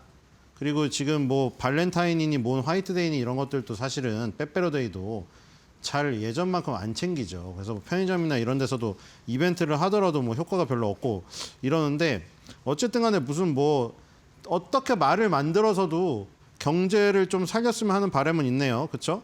뭐 몰락 시리즈가 유행하는 것 자체가 그렇잖아요. 약간 지금 모든 게 무슨 옆에 뭐 자영업이 몰락을 하고 무슨 뭐 옆에는 무슨 온 주택이 몰락을 하고 무슨 상가가 몰락을 하고 다 몰락을 하다 보니까 이게 국민들이 다 너무 피폐해져 있어요. 그래가지고 지금 주식시장이 좋잖아요. 그래서 주식시장으로 어떻게 조금 만회를 했으면 좋겠다는 바람이 있습니다. 자, 오늘 아까 말한 게 결국 삼성전자거든요. 지금 삼성전자랑 삼성전자 우선주가 그냥 떠받들고 있고 사실 하락하는 종목이 많습니다, 여러분들. 자, 그래서 또 뭐 삼성전자가 또 미움을 받을 수도 있겠지만 여러분들 잘 생각해 보시면 삼성전자가 너무 안 가서 답답해 죽을 것 같은 시절이 얼마 안 됐습니다, 여러분들. 그래서 삼성전자가 이제 울분을 폭발하고 있으니까 그렇죠? 아니 그 정도 울분은 폭발할 수 있지 않나요? 안 갈 때만 정말 미치도록 안 갔었잖아요. 지금 이제 울분을 토하고 있으니까 뭐 이게 삼성전자가 얼마나 뭐 울분을 뭐 3년 내내 터뜨리겠습니까? 그러니까 지금 같은 경우에는 사실 뭐 응원을 해줘야 되지 않을까 이런 생각이 듭니다. 너무 한 종목에 쏠렸다고 하더라도 자 지금 삼성전자 우선주가 오늘 강하게 오르고 삼성전자 우선주가 지금 6% 가까이 오르거든요. 지금 삼성전자 우선주가 현대차를 제치고 지금 3위 자리에 있는데 지금 현대차 그쵸? 굉장히 지금 비슷한 어떤 적이네요. 거의 3, 4위 싸움이 치열한데 현대차가 많이 따라왔어요. 삼성전자 우선주 합치니까 24% 정도 되거든요. 우리나라 코스피 시총의 4분의 1을 지금 이 두 종목이 움직이고 있습니다. 그러니까 이 나머지 수천 개 종목이 빠져도 삼성전자 우선주가 그냥 하드캐리할 수 있는 지금 구조가 형성되어 있어요. 자, 오늘 지금 할 종목은 SK텔레콤인데 굉장히 눈에 띄죠. 지금 미래에셋 증권이 15.92% 오르는 저것도 지금 굉장히 눈에 띄긴 하는데 SK텔레콤도 눈에 띕니다. 그리고 50위 한국항공우주, 49위 SK텔레콤, 한국항공우주 52, 이 두 개가 지금 9.8대 오르고 있거든요. 자, 그리고 SK텔레콤은 굉장히 극적이라고 할 수가 있겠는데 뭐 저는 사실 좀 귀찮아서 아직도 좀 교체를 안 하긴 했는데 그 유신 교체 때문에 난리가 났었잖아요. 그 SK텔레콤 그 개인정보 유출 사태가 지금 1년이 안 되지 않았나요? 제 기억에.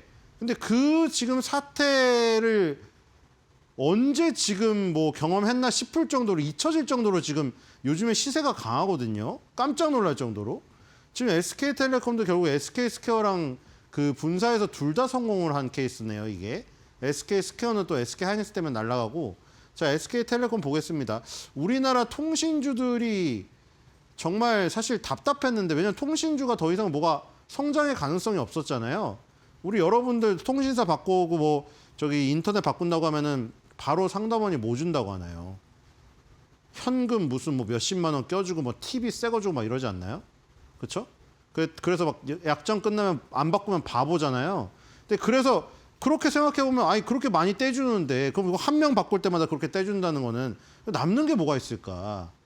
그런 생각 드시잖아요. 어차피 한정되어 있는데 통신 3사 가입하는 건데 어차피 그럼 거기서 나눠 먹는 거잖아요. 그래서 성장 가능성이 없었는데 그런 거를 지금 다 불식하고 엄청난 지금 시세를 보여주고 있거든요. 자, SK브로드밴드, PSN 마케팅 등 해서 19개 종속회사가 있다고 합니다.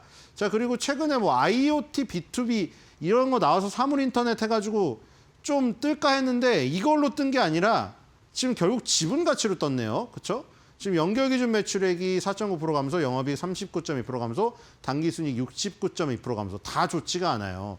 그러니까 5G가 지금 기대를 했었는데 5G가 오히려 사람들이 4G로 간다고 하면서 그렇죠? 별로였잖아요. 지금 5G 성숙기로 무선 매출과 ARPU 1인당 그 매출 단가죠. 이게 성장 둔화로 실적이 감소했다. 자, 이렇게 되어 있는데 이슈 가보겠습니다. 이게 왜 올랐나? 투자를 잘했어요. 투자를. 지금 엔트로픽이죠. 결국에 지금 6월달 정도로 예상되는 지금 스페이스X랑 클로드를 만드는 엔트로픽의 저 상장이 지금 사실 미국 시장에 굉장히 지금 기대되는 그 저희 플랜이거든요. 엔트로픽의 클로드가 또 클로드 코라고 내놔갖고 소프트웨어를 한번 들볶 갔었잖아요. 며칠 전에. 클로드 코로 뭐 다 소프트웨어고 다 구독 서비스고 필요 없고 그냥 엔트로픽 거면 끝난다 해가지고 뭐 난리가 났었는데 자, 그래서 AI 챗봇 클로드를 제작한 곳으로 나오고 있죠. 근데 지금 545조 원이요. 엔트로픽 가치가 와 어마어마하네요 지금. 자, SK텔레콤이 결국 투자를 했는데 초기 투자자라고 하고 지금 지난해 9월 달에 1,830억 달러였는데 엔트로픽 가치가 지금 3,800억 달러니까 5개월 만에 2배 이상이 돼버린 케이스네요. 이제 앞으로 더 오를 것 같은데요, 지금. 자, SK텔레콤이 엔트로픽 지분가치 부각을 이유로 77,900원으로 상향 조정을 했다. 근데 지금 주가가 이미 85,000원이거든요. 이 지금 저거 바꿔야 될 것 같아요. 이게 이렇게 되면 이제 목표 주가를 뒤따라서 올리는 케이스가 되거든요. 주가가 굉장히 가파르게 올라서 증권사 보고서의 목표 주가가 못 쫓아가는 케이스가 돼버렸어요. 지금. 자, 커뮤니티 가보겠습니다. 그래서 지금 SK텔레콤이 너무 급격하게 올라갔고 지금 커뮤니티에서도 이게 지금 너무 평상시에 생각하던 속도가 아니니까 통신주의 속도가 아니잖아요. 이 지금 일본에도 사실 소프트뱅크가 NTT 도코모랑 통신주인데 NTT 도코모가 가는 속도랑 소프트뱅크랑 틀리잖아요. 소프트뱅크는 AI 회사들에 많이 투자를 해가지고 투자 펀드식으로 돼버렸고 근데 SK텔레콤이 소프트뱅크처럼 가기를 원한 사람들이 많았는데 어쨌든 엔트로픽 투자해가지고 지금 SK텔레콤도 그렇게 됐어요 일단. 자, 설 명절에 어르신들이 삼성전자 SK하이닉스도 안 사고 뭐 했냐고 서학개미 분들에게 한 수 가르쳐 주실 잔소리 하실 가능성이 좀 있다. 그래서 지금 무슨 얘기인지 아시죠? 요즘에 나온 얘기들. 지금 누가 투자 수익률 1위로 나왔죠? 60대 여성이에요. 그러니까 20대 아들들이 아들 딸들이 엄마 무시했잖아요.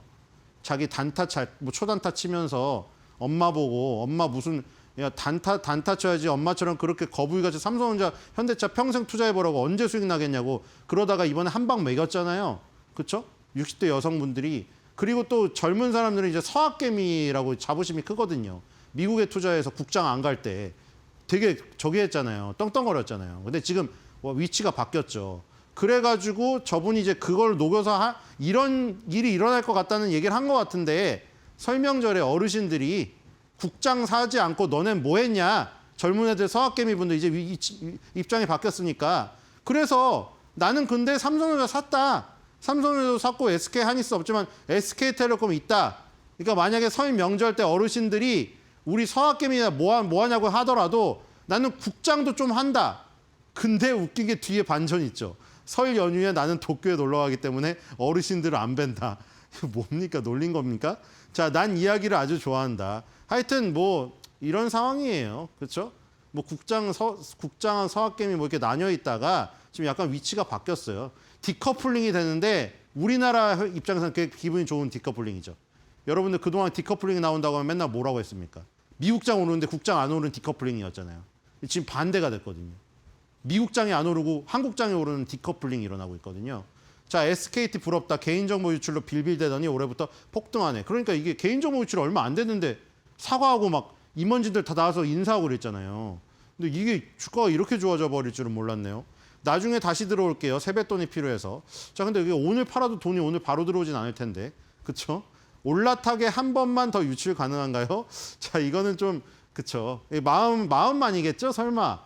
그쵸. 이거 한 번 더 유출되면 안 되죠. 이게 더 이상 물론 우리 개인정보들이 다 공공재가 돼버렸습니다만 어쨌든 유출은 좀 안 됩니다. 이제 보이스피싱 조직들이 기민하게 움직이기 때문에 이런 일은 다시 없기를 바라고요.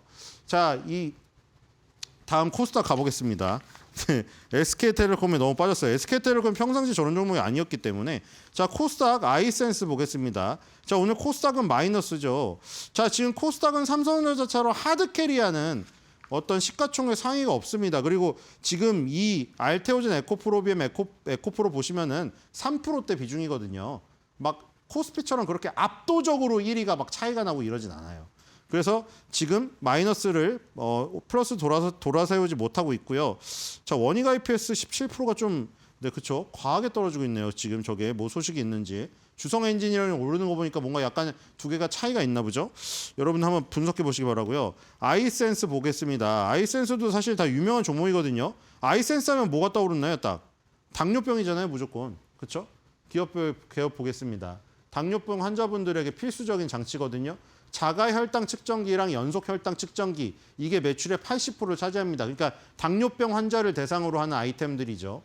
자, 3분기 실적 10.5% 매출 증가, 영업이익 11.7% 감소, 당기순이익은 424.4% 증가. 당기순이익 부분에서 금융 쪽에서 뭐가 일이 있었나 보죠.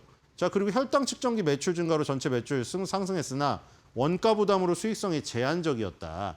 자, 그리고 송아리 IT 등 온라인 플랫폼 기업 숫자 통해서 당뇨 관리 서비스 혈당 사업 연계를 추진하고 있고 케어메디와 기술 공동 연구 개발로 당뇨 관리 확장을 모색하고 있다. 자, 그래서 지금 연속 혈당 측정기 있죠? 연속 혈당 측정기 케어센스예요, 이거. 이걸로 지금 글로벌 시장 공략하고 있는 업체입니다. 당뇨병 환자들은 계속 늘어나고 여러분들 지금 일라일이랑 노보노디스크가 개발한 비만 치료제도 있잖아요. 원래 당뇨병 치료제로 시작했던 거 아시죠? 당뇨병 치료제로 연구하고 있다가 체중 감량이라는 변수가 나타나서 그게 이제 그 당뇨병 환자들한테는 좋지 않은 임상의 결과였는데 그걸 비만 쪽으로 한 거죠. 자, 어쨌든 가보겠습니다. 이슈입니다.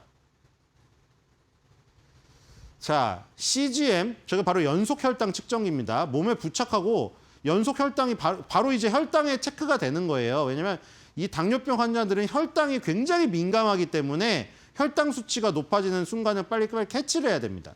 그래서 이게 약간 웨어러블식으로 지금 입고 다닐 수가 있는 것입니다. 그래서 CGM 로켓 타고 날아갈 준비 되셨습니까라는 미래에셋증권의 재미있는 이 제목의 보고서가 나왔었고요. 2025년도 4분기 리뷰에서 매출은 시장 기대치 부합했고 영업이익은 시장 기대치 하회했다. 그리고 목표 주가는 32,000원으로 상향을 했습니다. 아까 말한 대로 지금 연속 혈당 측정기의 해외 사업 확장 반영해서 멀티플을 상향 조정했습니다. 1.8에서 2.5배로. 그래서 목표 주가가 24,000원에서 32,000원으로 지금 올라간 모습 보여주고 있습니다. 뭐 저기 역시 국장이야라고 되어 있는데 되게 좀 예전에는 전혀 감이 안 오던 얘기가 저기 써 있죠. 그렇죠? 자, 오늘 마켓버블 코멘트 꼽아보겠습니다. 아, 이거 안 봤군요. 자, 드디어 나간다 후 아이센스 100주 판매 87만 8,429원, 54.1%. 예, 굉장히 큰 수익이네요. 그렇죠? 자, 역시 국장이야. 역시 국장이야 좀 이제 입에 붙으시나요? 어떤가요? 전 사실 아직도 입에 붙지는 않거든요, 사실은. 역시 국장이야. 그렇죠? 역시 정말 저게 진심인지 아니면은 또 요즘에 하도 아시죠? 그러니까 세대별로 좀 갈려가지고 서로가 약간 뭐라고 해야 되나 디스전 같은 그런 느낌이 있어요. 그렇죠? 이게 좀 엄마랑 아들 아니면은 아들과 딸 사실 좀 사이가 좋아서 화목한 가정도 분명히 있을 거예요. 이게 뭐 굳이 그렇게 민감하게 할 일인가요? 솔직히 말해서. 그 엄마가 수익 나면 좋은 거 아닌가요? 그 굳이 막 아들이 막 내가 단타 쳤다 실패했다고 엄마 삼성전자 SK하이닉스로 뭐 수익 나다고 떵떵거리지만 뭐 이런지는 않지 않나요? 제가 보기엔 좀 그런 거를 좀 대결 구도를 형성하면 좀 자극적이라 그런 것도 있는 것 같아요. 대부분은 안 그럴 것 같다는 생각이 들거든요. 엄마가 뭐 SK하이닉스 장투해서 돈 벌었으면은 야 아들 뭐 저 단타 치다가 좀 손해 봤니? 내가 좀 시드 좀 보태줄까? 뭐 이런 그림도 충분히 그릴 수 있다고 저는 생각이 됩니다. 자, 그래서 역시 국장이야. 뭐 진심으로 그런 거라는 생각이 들고요. 진짜 국장이 좋아서 요즘에. 자, 이건 정말 자랑스럽네요. 이게 투자입니다. 물량 지키세요. 자, 이거에 그 공감이 많이 붙었더라고요. 그래서 아이센스 투자해가지고 조금 길게 가져가셔서 성공하신 것 같아요. 자, 와 도약을 위한 발걸음이었냐고. 그러니까 지금 역시 이게 한번 터져서 박스권 상단 돌파하고 이러면은 이 시간들이 굉장히 보람차거든요. 자, 그래서 어쨌든 역시 국장의 이 얘기까지 나왔고요. 자, 오늘의 커뮤니티, 촌철살인의 커뮤니티 코멘트 꼽아보도록 하겠습니다. 자, SK 하이닉스에도 그랬고요. 지금 아이센스에도 다 있습니다. 뭐 국장이 미래다. 국장이 재밌네. 국장이 무슨 미장보다 낫네. 이런 얘기들이 요즘에 나오고 있습니다. 여러분들.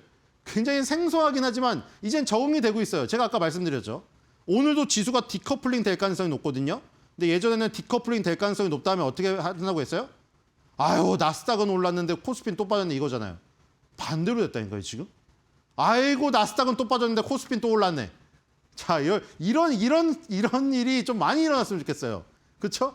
아니 60대 할머니, 할아버지, 엄마, 아빠가 잘 되면 좋은 거 아닙니까, 여러분들. 그렇죠? 세대를 가르지 말고 국장이 미래다가 조금 더 오래 갔으면 하는 바람으로 오늘도 제가 성대모사를 하나 하면서 끝내도록 하겠습니다. 설날 맞이 특별 성대모사. 마지막입니다. 설날 전에 이제 저 못 봐요. 다시 보기로 보시면 될 것 같아요. 국장이 미래다.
미국에서 AI 소프트웨어에 대한 경계감이 짙게 작용하며 미증시가 쉬어간 가운데 코스피는 오늘도 신고가를 경신했습니다.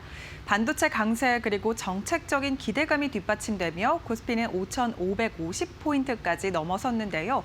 유안타증권은 오늘 4,000피는 영영 퇴장이라면서 강세장에선 7,100까지 넘을 수 있을 것이란 의견을 냈습니다. 앞서 JP모건도 코스피에 대해 7,500까지 상방을 열어둔 만큼 설 연휴 이후 코스피에 대한 기대감은 더욱 높아지고 있는데요. 현재 양 지수 상황 바로 열어보도록 하겠습니다. 코스피가 현재 시간 기준으로 0.46%가량 오르면서 5,547선 지나가고 있습니다. 오늘 5,550포인트를 넘어서기도 했는데 현재 시간 기준으로 이를 기점으로 등락을 반복하고 있고요. 코스닥 같은 경우에는 1.64%가량 빠지면서 1,107포인트 부근 지나가고 있습니다. 오늘 코스피 200 안에서 삼성전자와 삼성전자 우선주의 강세가 두드러지고 있고요. 삼성전자는 18만 원 선을 넘어섰고 삼성전자 우선주는 시총 3위로 올라섰습니다. 코스피 200 0.53%가량 오르면서 820선 지나가고 있습니다. 오늘도 여전히 대형주의 강세가 두드러지고 있는데요. 코스피 매매 동향 보시면 오늘은 어제와 다르게 외국인과 기관의 쌍끌이 매도세가 출회되고 있습니다. 외국인 3,300억가량 팔면서 오전장 들어서 매도폭을 조금씩 키우고 있고요. 기관은 매도폭을 축소하면서 현재 시간 기준으로 900억가량 팔고 있습니다. 개인이 3,700억가량 순매수를 이어가고 있습니다. 코스닥 매매 동향도 함께 살펴보시죠. 오늘 코스닥 시장도 개인의 순매수만이 들어오는데요. 오전장 들어서 개인의 매수폭은 점차적으로 커지고 있는 상황이고요. 외국인과 기관은 매도폭을 조금씩 키우고 있습니다. 외국인 기관 합쳐서 3천억 넘게 팔고 있고요. 개인이 이를 물량을 받아내고 있는 상황입니다. 원달러 환율도 함께 열어보겠습니다. 오늘 원달러 환율이 1,440원 선에서 움직이고 있습니다. 1,443원 부근 현재 시간 지나가고 있습니다. 전날 보유 자사주 중 83%를 소각하는 대규모 자사주 처분 계획을 밝힌 대신증권의 주가가 장 초반 23% 넘게 올랐습니다. 대신증권은 어제 장 마감 이후 공시를 통해 주주 환원 정책의 일환으로 자사주 1,535만 주를 소각한다며 비과세 배당도 함께 실시한다고 밝혔는데요. 소각 예정 규모는 현재가 기준으로 약 6천억 원으로 대신증권 전체 시총의 26%에 달하는 규모입니다. 6분기에 걸쳐 매분기 말 단계적으로 소각할 예정인데요. 대신증권은 자사주 소각과 함께 올해부터 약 4년간 최대 4천억 원 한도로 비과세 배당도 병행합니다. 이 같은 주주 친화책의 NH투자증권은 오늘 대신증권의 목표가를 15만 2천 원으로 높여 잡았습니다. 3법 개정안 시행에 대비해 기보유 자사주 처분 계획을 공시한 점을 매우 긍정적이라며 향후 실적이 관건이라는 의견을 함께 냈는데요. 자사주 비중이 높은 부국증권과 신영증권의 행보에 대해서도 관심이 함께 모이고 있습니다. 부국증권은 42.73%, 신영증권은 51.23%에 달하는 자사주를 보유하고 있는데요. 오늘 주가 함께 살펴보도록 하겠습니다. 대신증권 15.65%가량 오르면서 41,750원 선 지나가고 있고요. 오늘 23%가량 오르기도 했는데 오름폭을 조금은 줄였습니다. 부국증권도 11% 넘게 강세입니다. 86,200원 선 지나가고 있고요. 마찬가지로 신영증권도 16%가량 오르면서 22만 5천 원 선 거래되고 있습니다. SK그룹이 신재생에너지 사업 효율화를 위해 글로벌 사모펀드 콜버그 크레비스 로버츠와 손을 잡았습니다. SK이터닉스와 SK이노베이션 ENS의 신재생 에너지 사업, SK 에코플랜트의 신재생 에너지 사업을 KKR의 1조 8조 원 규모의 패키지로 매각한 뒤 향후 세워질 신재생 에너지 합작 법인 지분을 취득하게 되는데요. 이 소식에 SK이터닉스는 오늘 장 초반 상한가를 기록했습니다. SK이터닉스는 국내 36곳의 태양광 발전소, 6곳의 풍력 발전소, 또 5곳의 연료전지, 28곳의 ESS 시설을 운영 중인데요. 함께 통합되는 SK이노베이션 ENS는 태양광 발전 설비와 육상 풍력 발전을 운영 중이고요. SK 에코플랜트는 친환경 에너지 기술을 기반으로 AI 데이터 센터의 통합 솔루션을 제공합니다. SK그룹은 신재생 에너지 사업 효율화를 위한 거래라면서 이번 매각으로 재무 구조를 개선하고 신재생 에너지 사업 시너지를 낼 수 있을 것이라고 밝혔습니다. 오늘 SK 이터닉스 주가가 장 초반 상한가를 기록하기도 했는데요. 현재 시간 20% 가까운 상승세 보이고 있습니다. 27,700원 선 지나가고 있고요. SK그룹의 SK 주가도 함께 살펴보겠습니다. 4% 넘게 오르면서 35만 7천 원 선 거래되고 있습니다. 삼성전자가 12일 세계 최초로 HBM4를 양산, 출하했다고 밝히면서 주도권 확보에 나섰습니다. 삼성전자는 최선단 10나노급 6세대 파운드리 4나노 공정을 동시에 적용해 초기 양산 단계부터 안정적인 수율과 성능을 확보했는데요. 이번 HBM4는 전작 대비 최대 핀 속도가 1.22배가량 향상돼 AI 모델 대형화로 발생하는 데이터 병목 현상을 완화할 수 있을 것으로 기대됩니다. KB증권은 삼성전자에 대해 HBM4 성능이 기대치를 웃돌며 앞으로 시장 점유율 40%에 근접할 것이라고 의견을 밝혔는데요. 10대 기업 중 삼성전자의 영업이익 비중은 약 9%이고 시총 비중은 3%에 불과해 향후 기업 가치는 한 단계 도약할 여지가 크다고 내다봤습니다. 삼성전자는 이틀 연속 신고가를 경신하며 오늘은 장중 처음으로 18만 원 선까지 넘어섰는데요. 현재 시간 기준으로도 1.4%가량 다시금 오름세 18만 1,000원 선 지나가고 있습니다. 오늘 신고가 새로이 써낸 삼성전자고요. 삼성전자 우선주도 오늘 함께 신고가 써내고 있습니다. 현재 시간 기준으로 6% 넘게 튀어오르면서 29,600원 선 신고가 부근 함께 지나갑니다. SK 하이닉스도 지금 상승으로 전환이 됐고요. 장중 조금 변동성 장세를 보였지만 현재 시간 기준으로 0.45%가량 오르면서 89만 1,000원 선 지나가고 있습니다. 코스피가 연일 신고가를 경신하며 설 연휴 전 강세를 이어가고 있습니다. 3차 상법 개정으로 인한 코리아 디스카운트 해소 기대감, 그리고 HBM4 시대가 열림에 따른 기대감이 함께 합쳐졌기 때문인데요. 5일간의 긴 연휴 전에 오늘 시장에서 짚어봐야 할 전략은 어떤 게 있을지 저희와 함께 이어서 살펴보시죠. 이제 오늘 장을 마무리하면은 다음 주 또 연휴가 대기를 하고 있습니다. 연휴 이후의 전략들, 그래도 우리가 연휴 쉬는 사이에도 보시는 분들 계실 텐데 좀 잘 정리를 해드리겠습니다. 오늘 이 시간 정경민 IBK투자증권 분당지점 팀장과 함께 알아볼게요. 어서 오세요. 네, 안녕하세요. 네, 반갑습니다. 시장 5,500선도 넘었고, 그래서 삼성전자 18만 전자 되기도 했고, 또 기록적인 그런 데이터가 나왔던 한 주가 아니었나 싶습니다. 연휴 앞두고 있잖아요. 네. 이 시장 어떻게 보십니까? 결론적으로 말씀드리면 연휴로 좀 며칠간의 좀 불확실한 것들에 좀 맞닥뜨리게 되겠습니다만 오히려 뭐 주식을 가지고 계신 분들은 가져가셔도 좋을 것 같고요. 네. 신규도 저는 글쎄요, 그 연휴 사이에 뭔가 일이 터지더라도 연휴 이후에 충분히 우리 시장이 만회할 수 있는 저력이 좀 있기 때문에 주식 비중을 줄이려는 노력보다는 유지 혹은 신규 매수도 저는 좀 적합하다 이렇게 좀 말씀드리고 싶고요. 일단 모든 우려가 좀 있었습니다. 그래도 불구하고 지금 코스피는 물론 코스닥이 지금 주춤하긴 합니다만 코스피는 이제 반도체 위주의 강세가 좀 나오면서 뭐 좀 플러스로 좀 올라서는 모습이 좀 나오고 있어요. 지난주에도 말씀을 드렸습니다만 우리 시장의 강세장의 유통기한은 아직 뭐 절반도 안 왔다라고 좀 말씀드리고 싶고요. 그 말씀은 이 지금 시장을 이끌어가고 있는 강세 섹터, 주도 섹터가 바뀔 가능성은 그만큼 희박하다라는 것도 좀 해석할 수 있겠습니다. 특히 이제 반도체 강세는 글쎄요, 밤사이에 이제 키옥시아의 그런 실적이 좀 나왔었는데 분기에 우리 돈으로 한 1조 4천억 정도를 버는 기업이 지금 시가총액이 한 120조, 130조 정도 되거든요. 우리 SK 하이닉스와 삼성전자는 한 달에 지금 10조가 넘게 벌고 있는데 뭐 1,000조 정도의 시가총액은 뭐 결코 절대로 비싸지 않은 그런 상황이다라고 좀 말씀드리고 싶고요.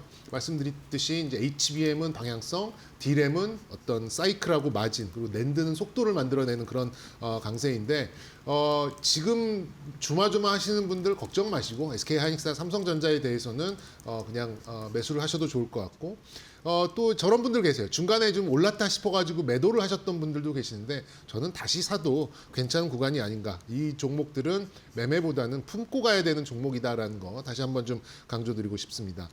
거래 대금이 50조를 넘나들다가 지금 이제 30조 후반, 40조 중반 정도로 좀 내려오니까 시장의 에너지가 예전보다는 조금 꺾이긴 했어요. 그러다 보니 시장의 선호도가 좀 여실없이 좀 드러나고 있는 것도 좀 특징으로 볼 수가 있겠는데 역시 반도체 그리고 지금 이렇게 화랑장에서 떼돈을 벌고 있는 증권주, 뭐 금융 섹터 이런 정도가 아무래도 탑2 섹터인 것 같고요.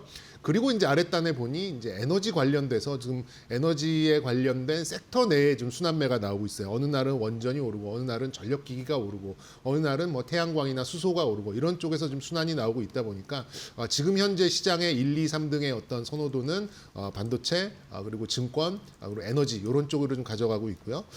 그리고 이제 전부 다 이런 좀 주도 섹터들을 끌어올리기에 힘이 조금 벅차다 보니까 기존 주도주, 뭐 조선, 방산, 뭐 로봇, 뭐 이쪽에 대해서는 이 업종 간에 이런 순환매가 나오고 있는 게 현재 거래 대금에서의 특징이다 이렇게 좀 말씀드릴 수 있겠습니다. 다시 한번 강조드립니다만 지금 시장은 개별 주식으로 시장을 이기기는커녕 시장을 따라가기도 굉장히 버거운 그런 상황이에요. 그래서 절반 정도는 반드시 지수 관련된 주도 섹터 관련된 종목군으로 좀 가져가야 한다는 생각입니다.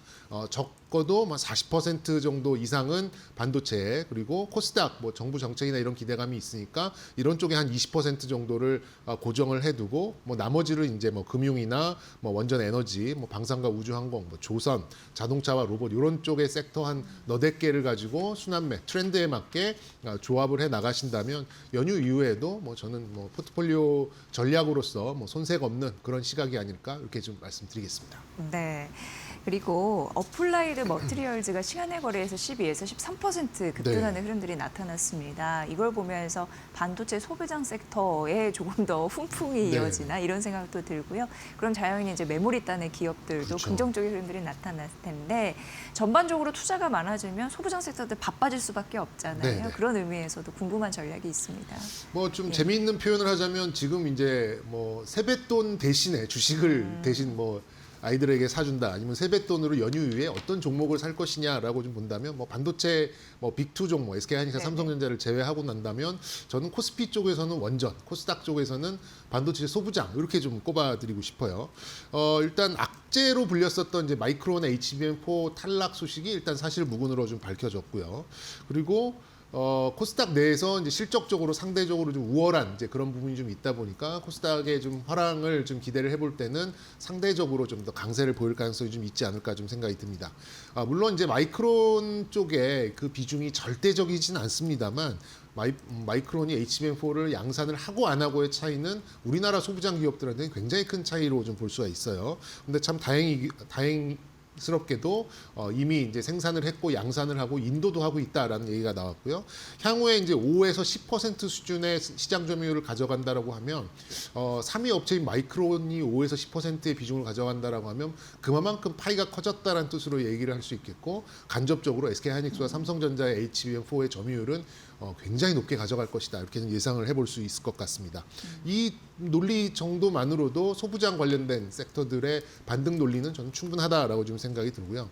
그리고 최근에 조금 마찰적인 수급이 좀 있었어요. 그러니까 국민연금을 운용하는 데 있어서 이제 외주에서 운용하는 그런 운용사를 선정하는 데 있어서 지난 연말이 끝나고 보통은 2월 중순부터 2월 하순간 MSCI 지수와 이제 함께 그거를 좀 엇갈리는 이제 그런 좀 시기가 좀 되는데 아무래도 이제 소부장 종목들 많이 오른 종목들의 비중을 줄이고 조금 적게 오른 종목들의 좀 비중을 좀 다시 매조지하는 그런 상황에서 굉장히 좀 마찰적인 수급이 좀 나왔었는데 설 연휴 이후에는 이런 좀 국민연금 관련된 마찰적인 수급도 상당 부분 줄어들 가능성이 좀 있기 때문에 우려했던 것들이 해소되고 마찰적 수급이 개선된다면 뭐 저는 뭐 가로 세로 퍼즐은 거의 풀린 게 아닌가 좀 생각이 듭니다.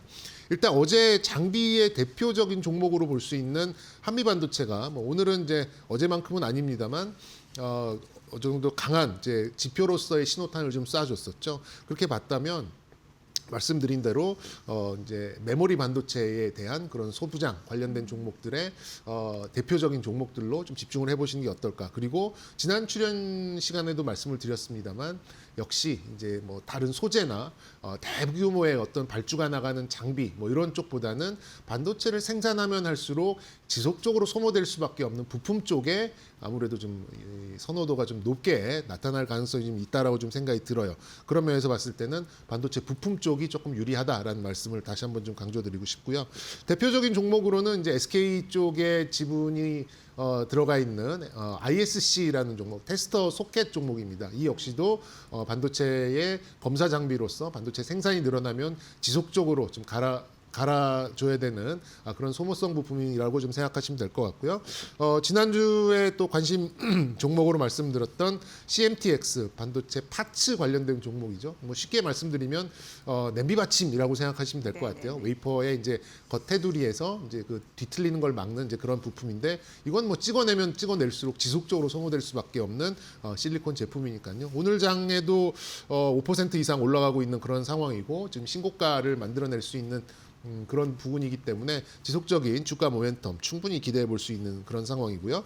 그리고 이제 반도체 쿼츠 관련돼서 원익 QNC 관련 이 종목도 반도체의 메모리 반도체 주요 기업들한테 납품을 하고 있는 기업인데 최근 들어서 매출 올라오는 속도가 예사롭지가 않습니다. 역시 이제 다른 장비나 소재 쪽보다는 이런 부품사들 위주로 소부장 관련된 종목으로 좀 세뱃돈 이렇게 대신해서 좀 가져가 본다면 뭐 모르겠습니다. 올 1년까지는 모르겠습니다만 단기적으로 그래도 뭐 두 자릿수 이상의 수익률은 만들어낼 수 있지 않을까 이렇게 좀 전망해 보도록 하겠습니다. 네.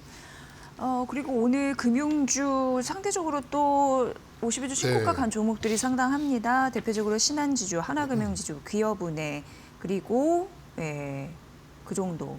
네.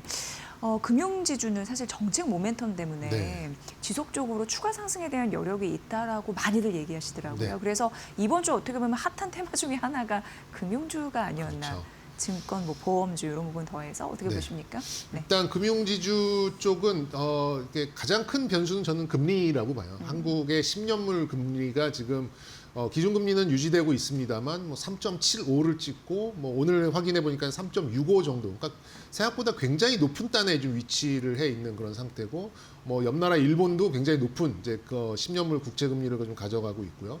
미국은 어제 좀 꺾이긴 했습니다만 미국도 4% 이상에서 10년물 국채가 형성이 되어 있는 거라고 한다면 성장주 측면에 있어서는 사실 좋은 그런 변수는 아닌 거죠.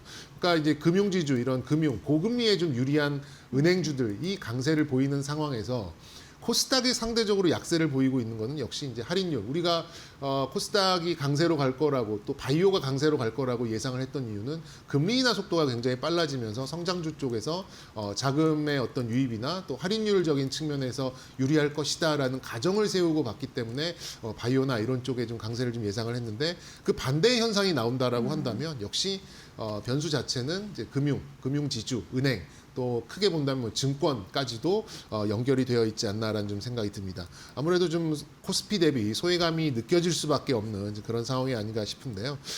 역시 이 상황을 좀 뚫어낼 수 있는 이제 그런 국면은 이제 금리 레벨이 은행이나 이런 증권 금융주에도 좀 좋고 코스닥에서도 좀 어울릴 만한 그런 수준까지 좀 내려와 줘야 되는 제가 볼 때는 한 3.2, 3.3까지는 좀 내려와야지만 그래도 이제 양 시장이 모두 만족할 수 있는 그런 상황이 나오지 않을까라는 좀 생각이 듭니다. 말씀드린 대로 금융지주는 특히 이제 또 어제 상법 개정 관련돼서 이제 배당 성향 얘기가 좀 나왔었죠. 25% 이상의 배당 성향을 가져간다라고 하면 분리과세의 혜택을 가져갈 수 있는 이제 그런 것들이 나오면서 어제 강세 나왔던 게 이제 한국금융지주 뭐 금융지주는 아닙니다만 오리온 같은 그런 종목들이 급등을 하는 이제 그런 상황이 좀 나왔고 그리고 금융지주는 아닙니다만 이제 증권주들 중에서 자사주 많이 들고 있는 미래에셋증권, 대신증권 이런 종목들이 오늘 뭐 두 자릿수 상승을 나타내는 대신증권 것도 팍 튀더라고요. 네네 진짜. 그런 것들이 아무래도 이제 다 정책 관련된 이런 부분이 맞닿아 있어서 강세가 나오는 게 아닌가 생각이 듭니다. 아무래도 이제 이런 정책 관련 것들이 하나 있고 아까 말씀드렸던 금리 관련된 변수도 두 가지의 우호적인 그런 재료가 좀 겹치면서 굉장히 강한 이제 그런 이 무거운 종목들이 이렇게 강한 이제 흐름이 나오지 않나라는 좀 생각이 들어요. 그리고 금융지주 같은 경우는 대부분 또 증권사를 품고 있는 이제 그런 금융지주사들이 대부분이기 때문에 물론 뭐 대부분의 수익은 은행의 예대 마진에서 가져가고 있기는 합니다만 그렇더라도 이제 비이자 수익으로서 상당 부분 수수료 수익을 가져갈 수 있는 것도 이 은행 그리고 금융지주 쪽에는 굉장히 우호적인 이제 그런 환경으로 들어가고 있는 것 같습니다. 증권주도 좀 확장을 해서 좀 말씀드릴게요. 뭐 요즘에는 뭐 증권주 좀 증권사 다니는 친구들이 이제 굉장히 좀 이렇게 한박 웃음을 짓고, 뭐 저는 아닙니다만 한박 웃음을 짓고 다니는 친구들이 많이 있는데요. 네. 아무래도 이제 조단위 이익을 가져갈 수 있는 그런 전망들이 나오고 있다 보니까 증권주들도 계속적으로 상승을 해주고 있고요. 오늘 미래에셋증권 13%까지 좀 올라가고 있고, 한국금융지주도 뭐 나쁘지 않은 모습을 좀 보이고 있는데, 이렇게 거래대금이 굉장히 좀 좋은 그런 상황이라고 한다면 뭐 증권주는 글쎄 뭐 여기서 지속적인 상승을 보이기는 어렵겠습니다만 레벨업을 하는 모습, 레벨업이 돼서 적어도 좀 상향 평준화되는 모습은 좀 기대해 볼 수 있겠고요. 증권주는 만약에 지금 신규 접근을 한다면 저는 이런 대형사보다는 한 단계 밑에 있는 2선 증권사, 중소형 정도 증권사들이 속도감 더 낼 가능성은 있다라고 봅니다. 대형 증권사들은 지금 이제 거의 모든 재료들을 다 반영을 시킨 이제 그런 상황이고요. 아무래도 이제 그 밑에 있는 2선 증권사들로 확산이 되는 이제 그런 환경으로 좀 볼 수 있다 보니까 개인적으로 봤을 때는 지금 대형 증권사를 들어가시기보다는 좀 중소형 증권사들이 조금 더 좀 우호적인 그런 속도감을 내지 않을까 이렇게 좀 예상해 보겠고요. 역시 이제 대표적인 종목으로 볼 수 있는 거는 뭐 KB금융으로 좀 볼 수 있겠고, 다른 신한, 우리, 다른 시중은행에 비해서 좀 무겁긴 합니다만 주가 상승률이 조금 덜 나왔습니다. 밸류에이션도 조금 더 살아있는 그런 상황이라고 볼 수 있겠고, 원래는 이제 미래에셋증권을 개인적으로는 좀 탑픽으로 좀 찍긴 했는데 오늘 너무 많이 올랐기 때문에 조금 이제 저의 생각을 좀 바꾼다라고 한다면, 예, 너무 많이 올랐어요. 그러면 이제 2선에 있는 증권사들 있잖아요. 오늘 뭐 상승을 크게 나타내고 있긴 합니다만, 뭐 LS나 뭐 대신증권이나 뭐 그 밑에 있는 뭐 교보나 한화 뭐 이런 증권 중소형사 위주로 좀 접근을 하신다면 간극 줄이기에 대한 이제 그런 단기적인 반등도 충분히 기대해 볼 수 있는 시점이다라고 좀 말씀드려 보겠습니다. 미래에셋증권 보유하고 계신 분들은 보유하신 분들은 저는 네. 스페이스X의 IPO가 네. 좀 특정된 날짜와 IPO의 규모가 확정되는 그 시점까지는 좀 끌고 가셔도 괜찮지 않을까. 보유자는 네. 보유자의 영역인 거죠. 그렇죠. 주가적으로 적어도 봐요. 2분기까지는 뭐 충분히 가지 그래요? 않을까라고 생각이 드는데, 그러니까 제가 대형사와 중소형사를 나눈 이유는 대형사가 그렇다고 방향이 꺾이는 것 같지는 않아요. 하지만 네. 미래에셋증권이 지금 6만 원에서 7만 원 올라가는 속도보다는 다른 중소형 증권사가 그 정도 이상의 네. 수익률을 나타낼 같은 기간으로 본다면 그럴 가능성이 조금 더 높지 않을까라는 개인적인 판단에서 현 시점에서는 중소형사가 조금 더 빠른 속도를 낼 수 있겠다라는 논리이기 때문에 네. 방향성이 다르다라는 건 아니라는 점을 조금 강조드리고 싶습니다. 네, 그래서 매도 타이밍을 잘 노리는 게 굉장히 네, 주식에서는 그렇죠. 중요한 것 같고요. 그리고 좀 우리가 눈여겨볼 만한 테마는 뭐가 있을까요? 예, 뭐 저는 방산주와 재건주로 좀 보고 있는데요. 이제 방산 또 오셨네요. 예. 네, 뭐 어제 이제 나왔던 뉴스죠. 네. 아무래도 이 누군가는 이길 수 없는 전쟁이고요. 누군가한테는 정말 질 수 없는 전쟁이긴 합니다. 그러니까 뭐 우크라이나 같은 경우에는 사실 이길 수 없는 전쟁은 맞고요. 러시아는 절대 질 수 없는 전쟁이다 보니까 이제 서로 이제 너무 좀 지쳐가고 어느 순간 이렇게 인명피해가 많이 나고 있는 좀 말하자면 재앙 같은 이제 그런 전쟁입니다만 우리들 자체도 조금 잊혀져가는 조금 이렇게 지루함을 느끼고 있는 그런 상황이다 보니까 거기서 풍기는 뉘앙스는 전쟁을 좀 빨리 끝내고 싶다라는 이제 그런 뉘앙스가 좀 풍겨오는 것 같아요. 아무래도 이제 이런 평화 분위기가 나온다라고 한다면 방산주한테는 좋지 않은 투자 심리가 좀 가져가는 거고, 반사적으로 재건주의 입장에서는 또 투자 심리가 올라가는 이제 그런 상황이 아닌가라는 생각이 듭니다. 일단 대선 그리고 국민 투표를 동시에 진행을 해서 평화안을 좀 확립을 해보겠다라는 이제 어제 뉴스가 좀 나오긴 했는데, 이건 또 휴전이 선행돼야 된다라는 얘기가 좀 나오면서 어제 재건주들이 상승을 했다가 굉장히 큰 긴 윗꼬리를 다는 이제 그런 상황이 좀 나왔었고, 네. 처음에 이제 평화안을 추구하겠다라는 얘기가 나오니까 방산주들은 이제 굉장히 좀 낙폭을 키웠다가 제자리로 올라오는 이제 그런 혼조세에 빠지는 모습이 좀 나왔어요. 그렇기 때문에 제가 보기에는 이 두 종목을 어떻게 뭐 다 끌고 가기에는 사실 쉽지 않은 이제 상반된 그런 부분이다 보니까 재건주, 방산주를 가져가시되 재건주를 가져가신다라고 한다면 재건에 완전 올인되어 있는 종목들보다는 다른 모멘텀이 들어있는 이제 그런 종목들. 그리고 방산주를 가져가신다라고 한다면 방산에 올인되어 있는 것보다는 다른 이슈를 또 품고 있는 이런 좀 그러니까 중첩되는 그런 재료를 품고 갈 수 있는 종목으로 접근을 하시는 게 옳지 않을까라는 생각이 들고요. 유일하게 이 섹터들은 ETF보다는 개별 종목이 조금 더 어울리는 섹터다. 이렇게 먼저 말씀드리겠습니다. 제가 좀 자주 쓰는 말씀들 중에 하나가 전쟁이 끝나면 정치가 시작된다라는 말씀을 좀 자주 드렸던 것 같은데, 정치가 시작되면 그동안 도와줬던 것들에 대해서 청구서가 이제 날아들기 시작하죠. 그 청구서는 이제 많이 도와줬던 나라부터 우선순위를 가져가게 되는데, 과연 그 우선순위에서 우리나라가 몇 번째로 가져갈 거에 대해서 조금 생각을 해봐야 될 것 같아요. 그렇게 본다면 재건주들은 뭐 이것저것 다 이렇게 열거하기보다는 조금 압축된 이제 그런 종목군이 좀 중요하다라는 생각이 드는데, 저는 그런 면에서 봤을 때 뭐 전력, 통신 이런 쪽에 설비들이 아무래도 우리나라 강점도 있고 또 AI와의 확장성도 있기 때문에 전선 쪽, 또 케이블, 통신 케이블 뭐 이런 쪽이 조금 앞서 있는 그런 좀 투자 심리가 반영되지 않을까라는 생각이 듭니다. 그래서 뭐 대한전선이나 LS 같은 종목, 그리고 최근 들어서 광섬유 부족 현상도 나오고 있기 때문에 뭐 대한광통신 같은 소형주들도 나쁘지 않게 좀 움직이고 있다라는 점 말씀드리고 싶고요. 방산주 쪽으로 접근을 하신다라고 한다면 역시 이것도 이제 전쟁이 끝나면 정치가 시작되는데, 그 정치 중에 하나가 전쟁 억제력을 위해서 돈을 쓰기 시작할 거라는 건데, 이제 그 시점까지 좀 시간차가 존재하기 때문에 수주가 폭발적으로 나오는 시점은 올 2분기 이후부터가 아닐까 개인적으로 이렇게 생각을 하고 있어요. 그렇기 때문에 방산주에 너무 이제 올인되어 있는 그런 종목보다는 아까 언급드렸던 스페이스X와 한 발을 걸치고 있는 그 방산주 중에서 가져가시는 게 어떨까라는 말씀 좀 드리고 싶고요.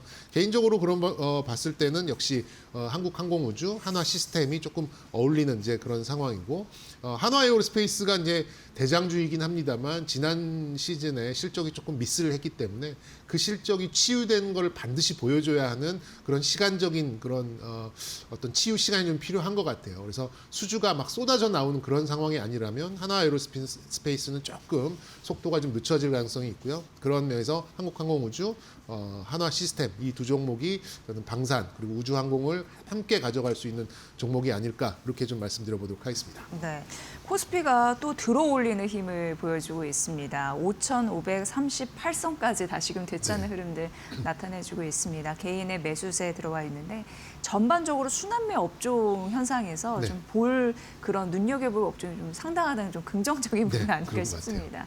네, 그런 부분에서 잘 봤고요. 정경민 팀장과 함께한 그런 시간이었습니다. 연휴 잘 보내시고요. 다음 주에 뵙겠습니다. 네, 고맙습니다. 고맙습니다.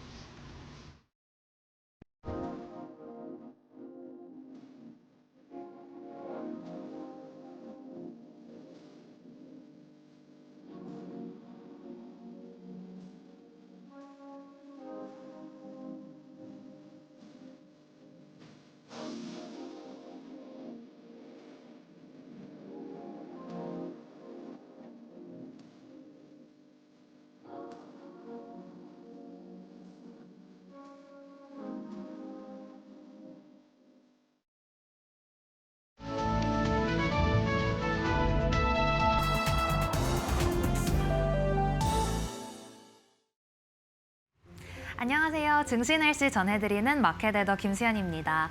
연휴 전 마지막 거래일인 오늘도 국내 증시날씨는 맑음을 보이고 있습니다.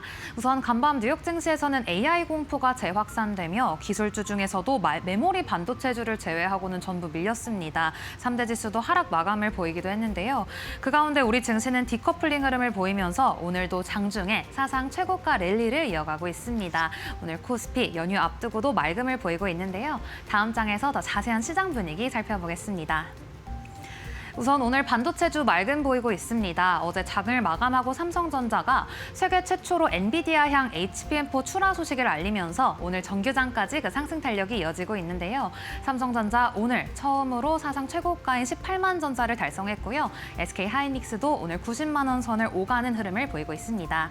이어서 오늘은 증권주가 강한 햇살을 오늘도 받아가고 있습니다. 오늘 자사주 소각을 의무화하는 3자 상법 개정안에 대한 공청회 일정이 있죠. 뿐만 아니라 코스피가 이틀째 장중 최고가를 경신하다 보니 최대 실적에 대한 기대감이 증권주의 주가를 끌어올리고 있습니다. 이어서 보험주 같은 경우에도 자사주 의무 소각 모멘텀과 함께 순환매 흐름과 맞물리면서 오늘 산들바람 불고 있는 점 확인되고 있고요. 이어서 오늘 동전주가 번개같이 변동성이 큰 모습 확인되고 있습니다. 전날 금융당국이 주가가 1,000원 미만인 이른바 동전주에 대해서 상장 폐지 요건을 새롭게 신설하겠다고 밝히자 동전주 중 일부는 상한가로 직행을 급등을 했고요. 또 일부는 하한가로 직행하는 등 오늘 변동성이 큰 하루를 보내고 있습니다. 이어서 필요사 AI 관련주 이번 주 월요일부터 맑은 보이고 있는데 정부가 앞으로 5년간 1조 원의 예산을 들여서 KAI를 육성하겠다는 이슈 소화하며 오늘도 이 관련된 종목들이 오름세를 걷고 있습니다. 이어서 살펴보실 섹터가 남북 경협주입니다. 오늘 북한과 미국의 대화 재개 가능성이 보도되면서 오늘 관련된 종목들이 오늘 상승하고 있는 점 확인되고 있습니다. 이어서 증권가의 리포트들도 하나씩 살펴보시죠. 우선 오늘 삼성전자 강한 햇살을 보이고 있는데요. 오늘 한국투자증권에서 목표가 상향 리포트 나왔습니다. 가파른 상승세가 어디까지 이어질지 고민이지만 그럼에도 비중 축소는 불필요하다며 목표가 24만 원 제시했고요. 이어서 하이브입니다. 어제 호실적을 공시한 이후에 오늘 증권가에서 목표가 상향 리포트가 쏟아져 나왔습니다. 그중에서 최고치가 NH투자증권의 50만 원이었는데요. BTS 컴백과 또 캐치아이의 미국 대중성을 고려했을 때 목표가를 상향 조정해야 한다. 이러한 근거였습니다. 이어서 펄어비스에 대해서는 오늘 보기 드문 매도 리포트가 있어서 가지고 와봤는데요. 다음 달에 있을 붉은 사막에 대해서 이 출시 이후에는 모멘텀이 소실될 것이라며 투자 의견 매도 제시했습니다. 계속해서 특징주도 하나씩 살펴보시죠. SK 이터닉스 오늘 폭염같이 뜨거운 하루 보내고 있습니다. 사모펀드 KKR과 손을 잡고 5조 원 규모의 신재생에너지 통합법인을 설립한다는 이슈 소화하면서 강한 매수세 유입되고 있고요. SKT 같은 경우에는 정부의 독자 파운데이션 모델에 선정될 확률이 높아진다는 소식 속에 오늘 매수세 유입되고 있습니다. 이어서 대신증권 대규모 자사주 소각 이슈 소화하면서 오름세 보이고 있고요. 현대약품 같은 경우에는 마이녹셀이 품절됐다는 소식 소화하며 오늘 강한 햇살 받고 있습니다. 이상 2월 13일 증시 날씨 전해드렸습니다. 여러분 새해 복 많이 받으시고요.